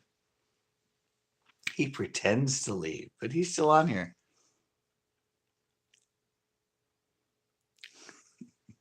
There's, there's no need to go early ever. I totally believe in noon fishing. Good night for real now. Yeah, right, Chris. No, I'm not a. I don't know. I don't believe in that. Like 11 o'clock, 12 o'clock. I'm good. I'll fish all the way until dark, but I don't know. Most people say evening and dark. All right, I don't get there till 11 or 12. Then I at least get one of the two best times, right? Because I'm fishing in the middle of the day when I do really well, usually, and I'm still getting one of the two. Usually it's earlier or late, and so I'm at least getting the late. Now it's 12. Is it 12 here? Oh, for me? Yeah. No, usually when I get, well, I leave here around 12, leave here around 11. Uh, no, I catch my history of fishing is catching them in the middle of the day between like 11 and 4 or 5. That's when I catch most of my fish, either from shore or when I had a boat. The way I fish and the way I know how to fish and all that, that's when I catch them. Usually, a lot of these lakes around here, the last hour, hour and a half, I don't catch anything. like, I like, actually, no, I don't ever like seeing the sun come up. I like seeing the sun up. I like seeing the sun up, but I don't like seeing it come up. No, even the summer I do really good, mostly between like 10 and 3, 10 3, 10 and 4. If there is a good bite as far as surface and that, yeah, sure, there'll be a good evening bite between like, oh, like 6 and 8, whatever. But no, I don't know. My techniques and the way I usually fish and the way that I've learned to fish, it seems to be, well, I can't really say that because, yeah, surface lures, early morning bite and all that. But then again, I can catch fish on surface lures all day long. Yeah. See, I'm not married and I'm single. So maybe that's why I have a different perspective of not wanting to get up early and catching fish more in the middle of the day.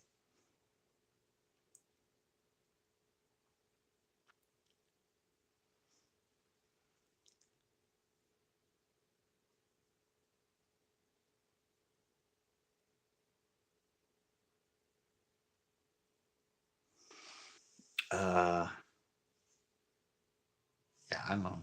It just I'm just I'm just trying to say that it's just sort of the way I fish. I don't even know why I have that in my hand. I think I'm just gonna pour it in here. I was just trying to read these.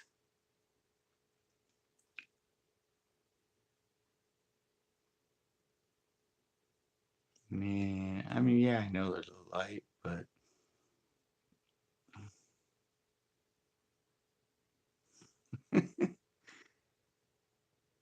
now see, I fish all day long, even 115, 120 degree heat. Yeah.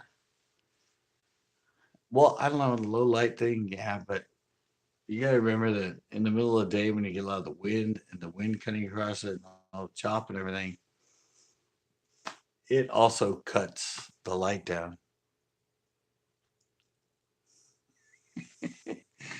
Uh, that's why with me and my techniques and the high speed crank and all that, it's you need wind. When that wind's howling and blowing, I mean it's pushing the bait fish, it's moving stuff, it's creating current, it's making it disturbed, which bass love. Plus, with all that water and all that shade and that like reflection going from the wind and everything, it's cutting up and breaking up. And it's a really good time for those bass to uh, manipulate the system and be able to feed very, very easily because they're lazy. They want to feed easily. And yeah, I don't know. I mean, you just have to tune yourself to fishing for them in that way. Uh, I started out with 28, but it's not much. It's not the gear ratio itself because a lot of gear ratios are totally different. But you want at least 30 inches per reel handle, I would say, in order to save yourself.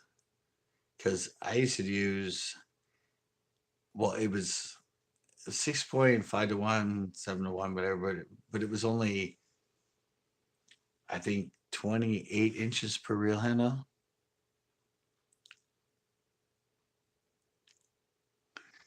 Yeah, but it was 28 inches per reel handle. I, well, see, I'm going to do a tips and tricks on this because, uh, nice ass, by the way. This one, okay, it's one thing that most people don't know about, most people don't think about. They just think of gear ratio, but it has nothing to do with the effing gear ratio of a reel, guys. It has to do with the inches per reel handle. You can have a 7.0 to 1. You could have a 7.3 to 1. And you look at the inches per reel handle, and it's like 28 inches. You can look at a reel that's 6.3 to 1, and its inches per reel handle are the same amount. It doesn't matter what the gear ratio is. I mean, obviously, the lower gear ratio is going to be supposedly a slower inches per reel handle or slower reel, but every reel company, just because it's 7 to 1, doesn't mean it's a super fast reel. I said I can have 6.3 and takes up 28 inches per reel handle. I can buy a reel. Yeah, but no, but we're talking about Kansas. I mean, I know I see I'm hooked, but I'm on a total different stint right now. I'm like a woman when she gets herself going on something. You gotta let me finish this before I like go somewhere else because this is like I said, I'm making a video on this because it really sort of pisses me off when people say stuff and they say, "Oh, it's a high speed reel because it's 7 to 1 ratio. Oh, it's high speed reel because it's 7 to. Oh, it's high speed." But you have to look at inches per reel handle.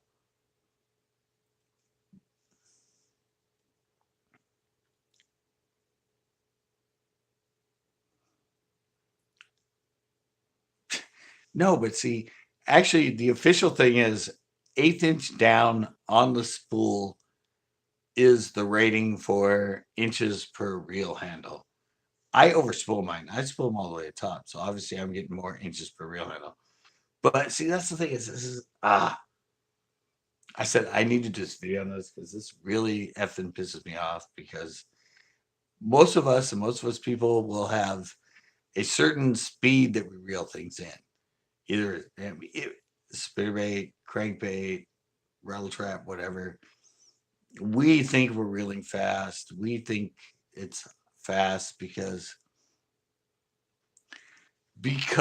you're like, oh, it's a 7-to-1 gear ratio. Oh, it's a 6-5 gear ratio. Oh, it's a but I've never and I always see people do this and they do this on their videos all the time. They always say, oh yeah, it's a fast reel. It's 6.3. Oh yeah, it's a fast reel. It's 7.0. And I'm all, what are the inches per reel handle? And they're like, I don't know.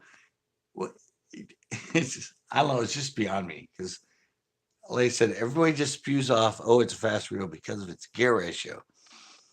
But nobody actually knows, or very rarely do they ever mention how many inches per reel handle it brings in. That is huge.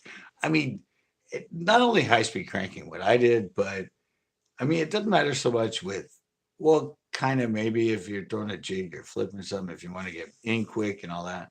But that is just like non consequential.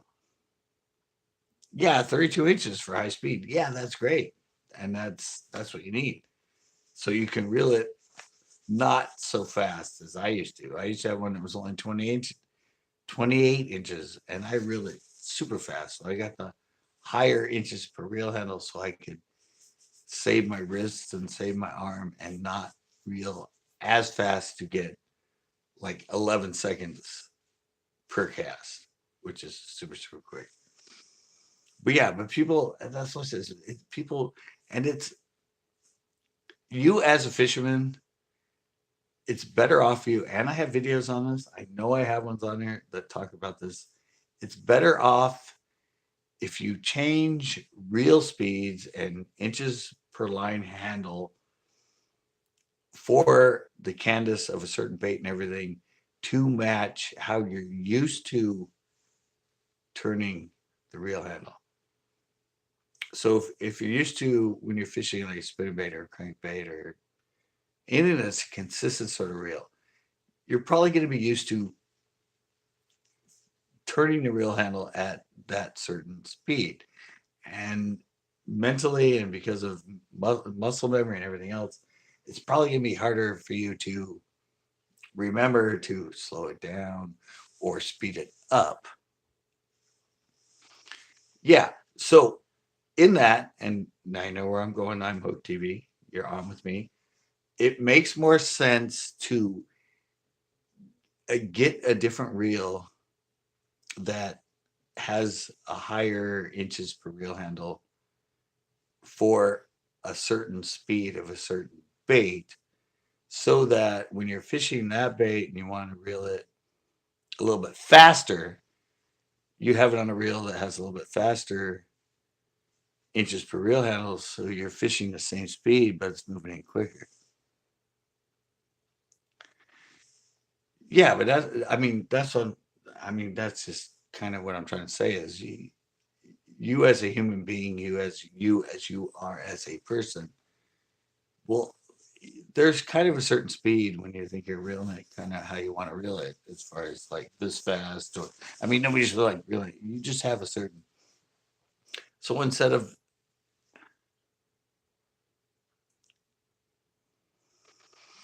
uh, yeah, but no, I'm sorry.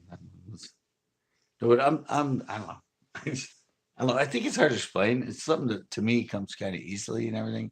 But that's why I said I think I need to do a video on this that just specifically sort of focuses on what I'm trying right here at the end of my storytelling and the end of my bottle of wine that I'm trying to curtail in this right now. But I'm just saying we all sort of have a certain speed with a crank or a moving bait that we want to work it. But uh, certain baits work better at certain speeds. So instead of having all of your reels have the same inches per reel handle and the same gear ratio, you want different reels that bring it in slower, bring it quicker at the same speed you're reeling. So you don't have to change the speed you're reeling, you just have to change the reel to at the same speed you're used to reeling, change the speed of the bait. That's sort of what I'm trying to say. But in that fact, 6.3, 6.5, 6.7, 7.1, 7.3, 7.8, 8.1, just because they have those gear ratios, that's not the gear ratio doesn't matter. You need to look at the inches per reel handle because you could have a reel, you could buy a reel that's, oh, it's going to be really fast at 7.1 because you already have a reel that's 6.3. But if you look at it, your 6.3 might take it in at 28 inches per reel handle, and suddenly you buy a 7.3 because you think it's going to be faster. And if you look at the stats, it brings it in at the same inches per reel handle of like 28.9 or something. Just because it's a higher gear ratio doesn't mean it brings in the inches per reel handle faster. That's what I'm trying to say with all this.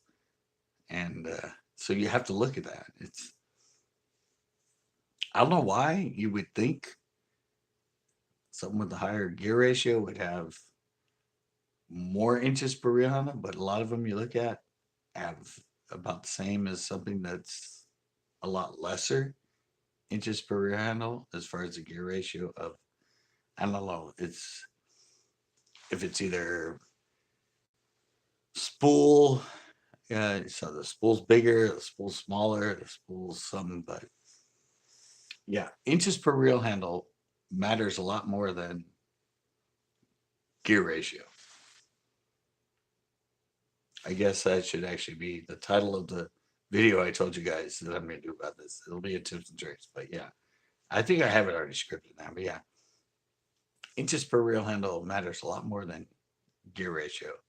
That's what you should be looking at as far as Canvas and how it works. And this moving baits, I mean, working a jig, working a thing, that doesn't really matter. I mean, uh, yeah, supposedly, and yeah, that's the main.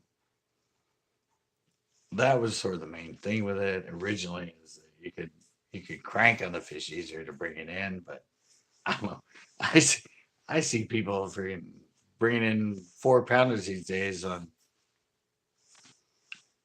like 7-3 one, and they're just freaking not even letting them fight, just freaking powerhousing them because they're using like 85-pound braid and all that. A lot of that from the torque and all that came from when we used to fish mono and when I was flooring that, but things that could break or you're flipping. But I don't know. I don't think it matters anymore as far as torque because it's obviously lower inches per reel hander and all that. You have more torque. You can easily reel it. I did that on one of my with a slow roll and a buzz bait because it has such resistance.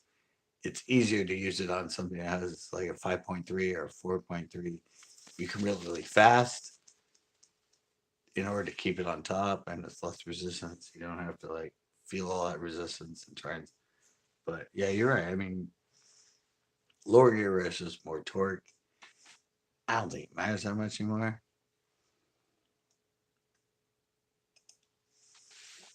I think it matters more is the gear ratio with the canvas for moving baits and consistent baits.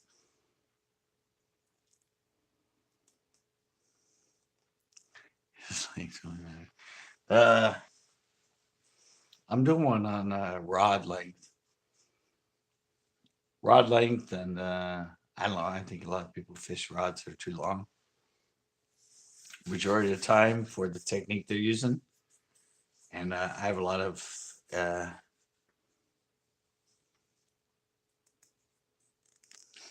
yeah, that's what I said. If it's not a moving bait, I mean, the canvas and the speed you're moving it in really only works on crankbaits, spinnerbaits, bladed jigs, swim baits, um, maybe Alabama rigs. Um, so yeah, I mean, I mean, Ned rig, drop shot, jig, blah blah blah. I give a rat's ass as far as the gear ratio. It doesn't matter to me. It's when it comes to underspin fishing and things that are consistently moving through the water, or something that when you really get to the water, you want it at a certain speed to get to a certain depth consistently. So you need to really consistently to. That's when canvas and gear ratio and inches per reel handle all come in. The rest of it, really in slack, all that stuff, it doesn't freaking matter. It's use whatever the fuck you want, and it won't change it. But yeah, no rod. No, I'm gonna do it. I've had it set up for a while as far as the rod one because it is very important. And as a little teaser to it, the reality is a lot of people use way too long of rods for the technique that they're fishing, and that's why it's gonna be titled "Size Matters." No, I said I only use mono. I'm 52 years in on mono, and I'm pretty much sure that I'm never going to change from mono. Mono works for the way I fish. It works for everything, and I don't think I'll ever change. Never tried fluoro. Tried braid for a little bit in the ocean on the pier.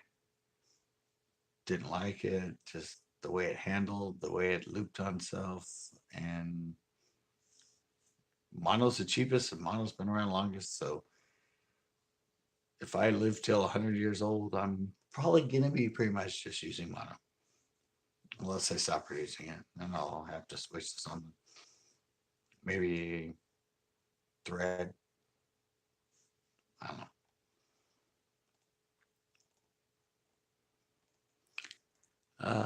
Yeah, no, I don't. I've never seen need for anything else but mono. It's seemed to have caught a lot of fish, so I'm gonna stick with it. It's cheap. It's really strong. You just gotta replace it. It's totally fine. Floats in the water. It makes the baits look more natural. Uh, you usually have better control of them. So yeah, no, I'm probably never gonna change from mono.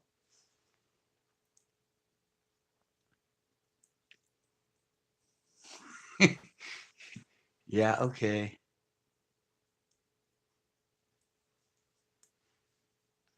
But yeah, that's a mono thing too. That's totally fine. Because you're deep cranking or anything else. I mean, especially deep cranking. You're out there in a boat. Why do you need? You should be doing mono. You don't need no freaking brake. Yeah, because you want it to sink. Just take it down to like 10 pound, 8 pound. You're on the deep. You're not around any structure. I mean, other than maybe hitting a rock or something. But and yeah, on shore I could see braid. BBT now.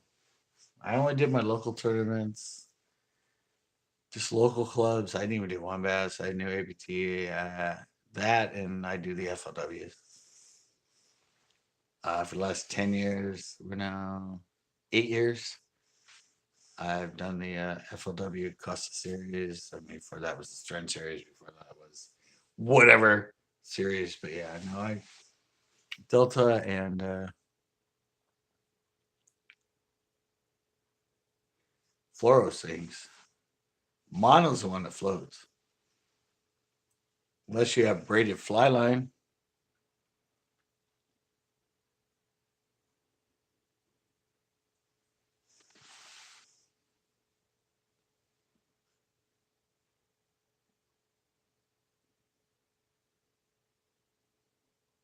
Yeah. I hear that too. Yeah, I mean, well, no, I will admit, and when I used to braid in the ocean, I could feel everything, but I can feel everything on mono too. I mean, I I keep trying to explain this to people. I grew up when in the '80s and everything, when the sensitivity and everything in rods and everything was it wasn't that good. Yeah, maybe. I've been thinking about it. I don't know if they'll let me do it. All the braids you've no braid sinks. Most braids sink. I don't know, is that a fly fishing braid? I was pretty sure all braids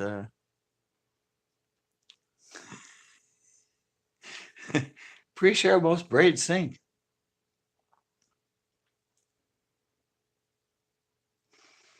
I no braid sinks. I don't think braid floats. Pretty sure the braid sinks. I don't know. I may be wrong, but I was pretty sure that. I know sensitivity's there, but as I was saying before, I usually have fingers on the line. I have the way I fish and everything, but I feel a bite with a 30-foot bow in my line using mono, and I can feel the tick. I I can't see going anywhere else with it. Yeah, but I said people always say, "Oh, well, if you're casting out and there's a bow in your line and blah blah blah, you won't be able to." But I have my finger when I'm using plastics and anything else. My fingers are always on the line. I have a finger on my line. It's just my fingers much more sensitive than the rod. It's just that's the way I fish. So I don't know. I can always feel a little the slightest bite, the slightest take. I've always been able to feel it with mono with the rods I use. Yeah, exactly. Like I said, I'm just telling you guys, it's my preference. It works for me. I don't need to change. I don't need to go to braid. I don't need to go to fluoro. Mono's really cheap. It's really strong. You just got to change it every like couple weeks, and it's totally fine. Yeah, but you just don't. I don't know. You just. I'm a low budget, cheap ass guy, basically.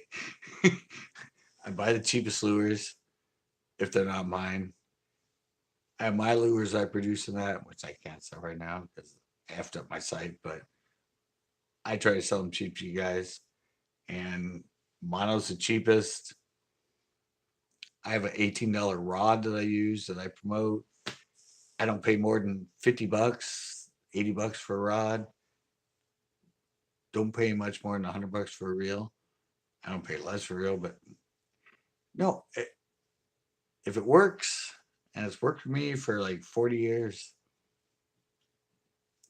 it ain't broke, don't fix it. I seem to be just fine and be able to do stuff just fine with what I got. You gotta remember all the shit that you guys that's hyped up and everything else is designed to catch fishermen, not fish.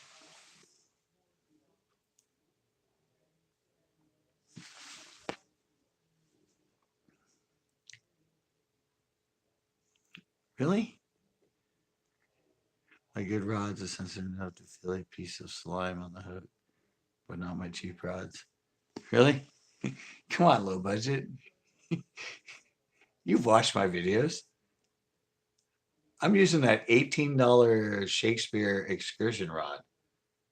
And when I'm throwing a spinnerbait or I'm throwing a drops or anything else, I can tell immediately when there's a piece of grass on it, when there's something on the weight, when there's something else. It doesn't have to do with the rods.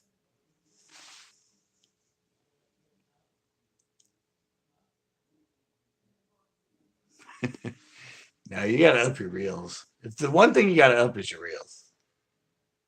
You need at least $100 reel. I mean, if you fish a lot and you use them a lot, as far as me and aluminum frame. But yeah, no,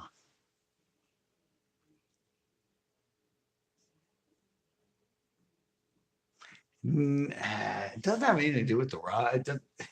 Has nothing to do with that. It has to do with your time and your experience, and pretty much knowing your bait and knowing the feel of your bait and how it's coming through the water, and fished it for 40 years or more. I can tell almost immediately when any sort of anything is on either my weight or on my bait or on my anything. Doesn't matter which line I'm using.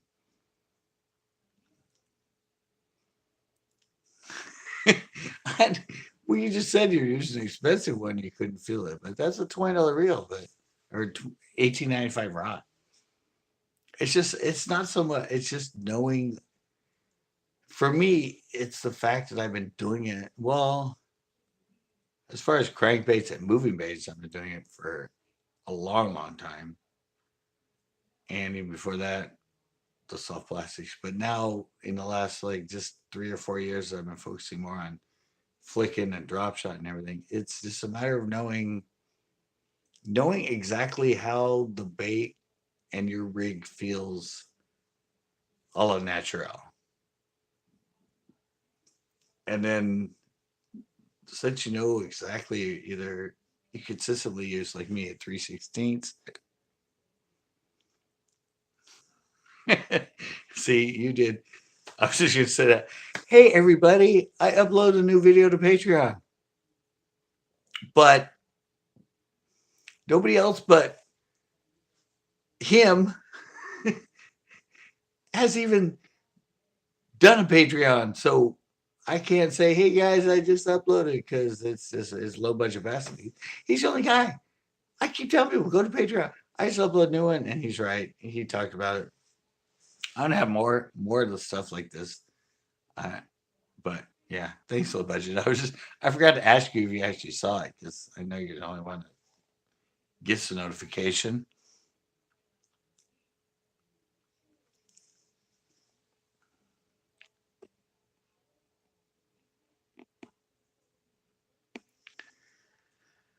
Uh, yeah, but you should learn that all the time, not just at night. It should be. I said I don't know. I don't know how many times.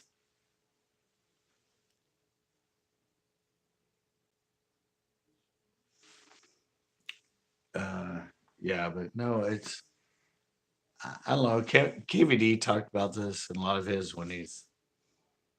uh, when he's fishing active baits and moving baits is knowing exactly how that bait feels and how it's working when it's uninterrupted or hasn't contacted or hasn't gotten anything on it. And he said that he can feel like the teeniest piece of grass or anything like on a blade of a spinnerbait or on the back hook of a jerk bait or on a crankbait. You know, I'm the same way. I'm so used to that bait and I've fished it so much. And yeah, I can bump grass and everything else and I can bring it off it. Yeah, I never look at the rod tip. How do you fish look at the rod tip? Oh, I'm hooked. You should not do that. I never even look at the rod tip. It's all feel. It's got to be feel. You do not. I don't. I've never looked at the rod tip. I don't think I've ever looked at the rod tip for if if the fact it's a bite. No, but like I said, it's just. I mean, I've done it, and you've seen my videos. I'm coming in. I'm like, feels like something's on it.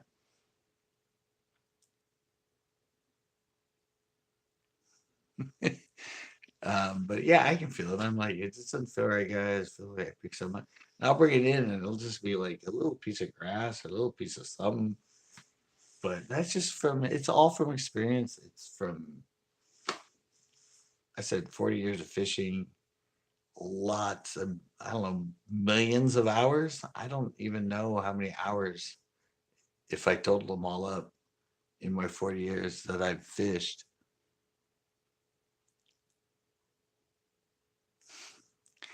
I said you can't. Oh, you can't see the rod tip. Oh, okay. I thought you said you want to feel it more than looking at the rod tip. You never want to rely on the rod tip unless you're on shore fishing for trout or carp or something like that. Yeah, I thought that's what you said. I love that you were staring like it's better to feel them than it is to see the rod tip move. The rod tip's only good if you're shore fishing for carp or crappie or anything where you have a bait in the water on a bait cat. Yeah, you might want to watch tip then, but yeah. Sorry, I missaw that comment. You're right, but a lot of good. Well, obviously I can catch a lot of fish without even looking because I do it 90% of the time when I'm live catching fish. Is I'm looking at the phone and I'm commenting you guys and I'm setting the hook.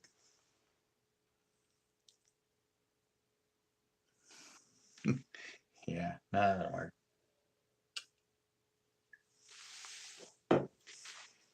You got to fish by feel. That's the only way to fish. You can do it blindfolded. I mean, other than casting.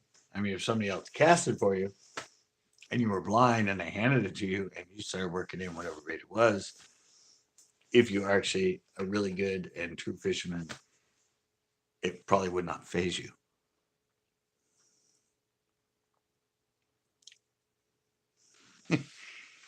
Oh, you've seen me live. You've watched me live, even at Pinot, even at the pier.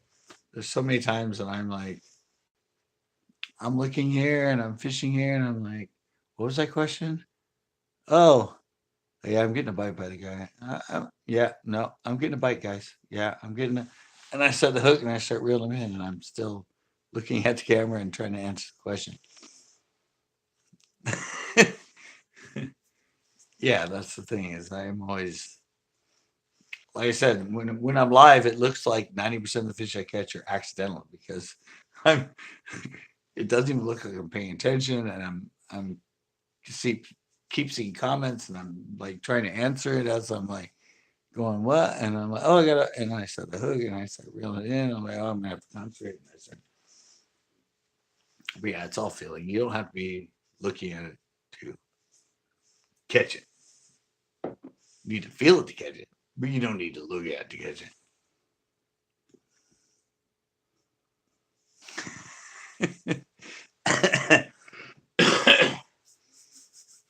All right, guys, I think I'm going to be heading out. It's going on 10. Hopefully, the wind is down tomorrow. I'm hoping to go somewhere and maybe, yeah, hopefully tomorrow, like today was the wind. I think tomorrow's supposed to set down. So I'm hoping maybe I can go over the hill again. Like I said, I just fished one at Omnum Reservoir. They'll be up soon. I have a couple more videos before that. Like I said, I just did the new Patreon one, which low budget. He's my only Patreon member, guys. Everybody said, yes, do a Patreon. We'll support you. We'll support you. Low budget's the only one that's done it yet. It's just $1 a month. That's the lowest. That's all I'm asking. And I'm now spending time and putting videos on there. I now have 2 videos and I think 1 picture in that. But yeah, guys, support. Go check it out. Like $1, you get behind the scenes stuff. There's gonna be right now. I'm just doing more behind the scenes sort of.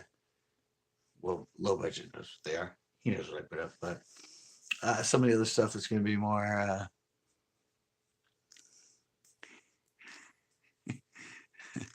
I'm also gonna be doing some more uh, kind of more behind the scenes stuff as far as videos, fishing videos. As far as right now, the 2 videos I put up are ones that are intentional videos that I filmed, but I'm going to be doing more videos of stuff that happened within the whole 8 hours of me being live and fishing that doesn't actually make it to the actual show that gets uploaded. More behind the scenes sort of stuff for me and whoever I'm with or whatever else, just talking and hanging out. You hit it up. Hey, Brett M. Sorry, I missed that before that. Did you get anything? I haven't been back there. I do have an update coming. Got a few five comments the other day. Yeah, I said there's good fish in there. You gotta spend the time. You gotta work it. It's only gonna get better. I've only started fishing it. Well, I've tried randomly for years, but I only seriously started fishing it in like what late November, something like that, right when it was going south with the weather and everything. But yeah, I plan to fish a lot more this spring and this summer. I'm kind of learning about it a little more, and I've seen a lot of people are starting to show up there and fish it and doing pretty good. So yeah, I'll be there. I'm actually gonna be. Uh, darn, I don't remember if I'm uploading it tomorrow. Totally went blank on it. I just uploaded the one yesterday. This is this one. Yeah, I think I'm gonna have one. Lake Falcon. No, I've never been to Texas. Is that one? Lake Falcon? Falcon Lake? I think that's what you're talking about now. Um, Geez. No, I think you got to edit tomorrow. I think I'm totally freaking out. Maybe I'm gonna have to edit it tonight. It's not a big one, but I have a special update on El Estero for you guys. That I said I thought I already had edited, but I don't think I did. So yeah, maybe I need to end this one here because I just realized that yeah, I have a video that I forgot because I thought I did today, but the one I did today was for Patreon, which low budget saw, but everybody else that's not a CCB or Patreon CCB Patreon member or whatever hasn't seen it. And it's as low as $1 a month, by the way. But anyway, yeah, I just realized I yeah, I filmed it. I haven't edited it. I need to get it tomorrow. But it's an update about El Estero, something everybody needs to know because I've been suddenly posting shows there and I'm learning from a lot of people that they're, well, let's just say doing something that's probably not beneficial. Uh, but yeah, I think that's gonna be coming tomorrow. But thank you guys. Thanks for the storytelling. I know it's been a while since storytelling, but thanks a lot. Please join us live for all of our other stuff. But yeah, I'm gonna have to hit it. I'm out. I I really gotta go tinkle at this moment. But thank you guys. Uh Upload coming tomorrow. I don't know. I might go live at Pinot somewhere during the week, but we have our Friday night late night hangouts. That's gonna be the next uh thanks for the legend. And yeah. Yeah, I totally forgot. I totally thought I edited a show for tomorrow, and it wasn't. It was the one I did for Patreon today. So I definitely need to, yeah, get out of here. Thanks, guys.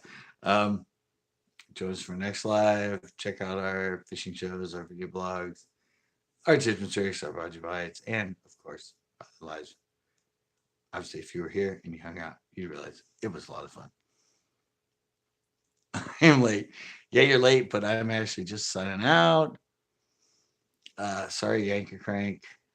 Yeah, I checked out some of the other stuff that you had.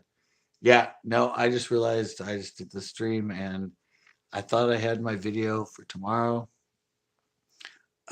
already edited, but I realized that I edited a video that I put up on Patreon for my Patreon and not the one that I needed to do. So I was thinking I already had set. So I actually need to upload a video tomorrow. And I have no video edited. It's now almost 10 o'clock and I've been on here for 2 hours and 25 minutes. So yeah, thanks Shanker Crank and Big Worm and everybody else on here. But yeah, I'm gonna have to edit a whole nother video before I go to bed so I can have it uploaded tomorrow. So thanks and yeah, I'm out, guys. And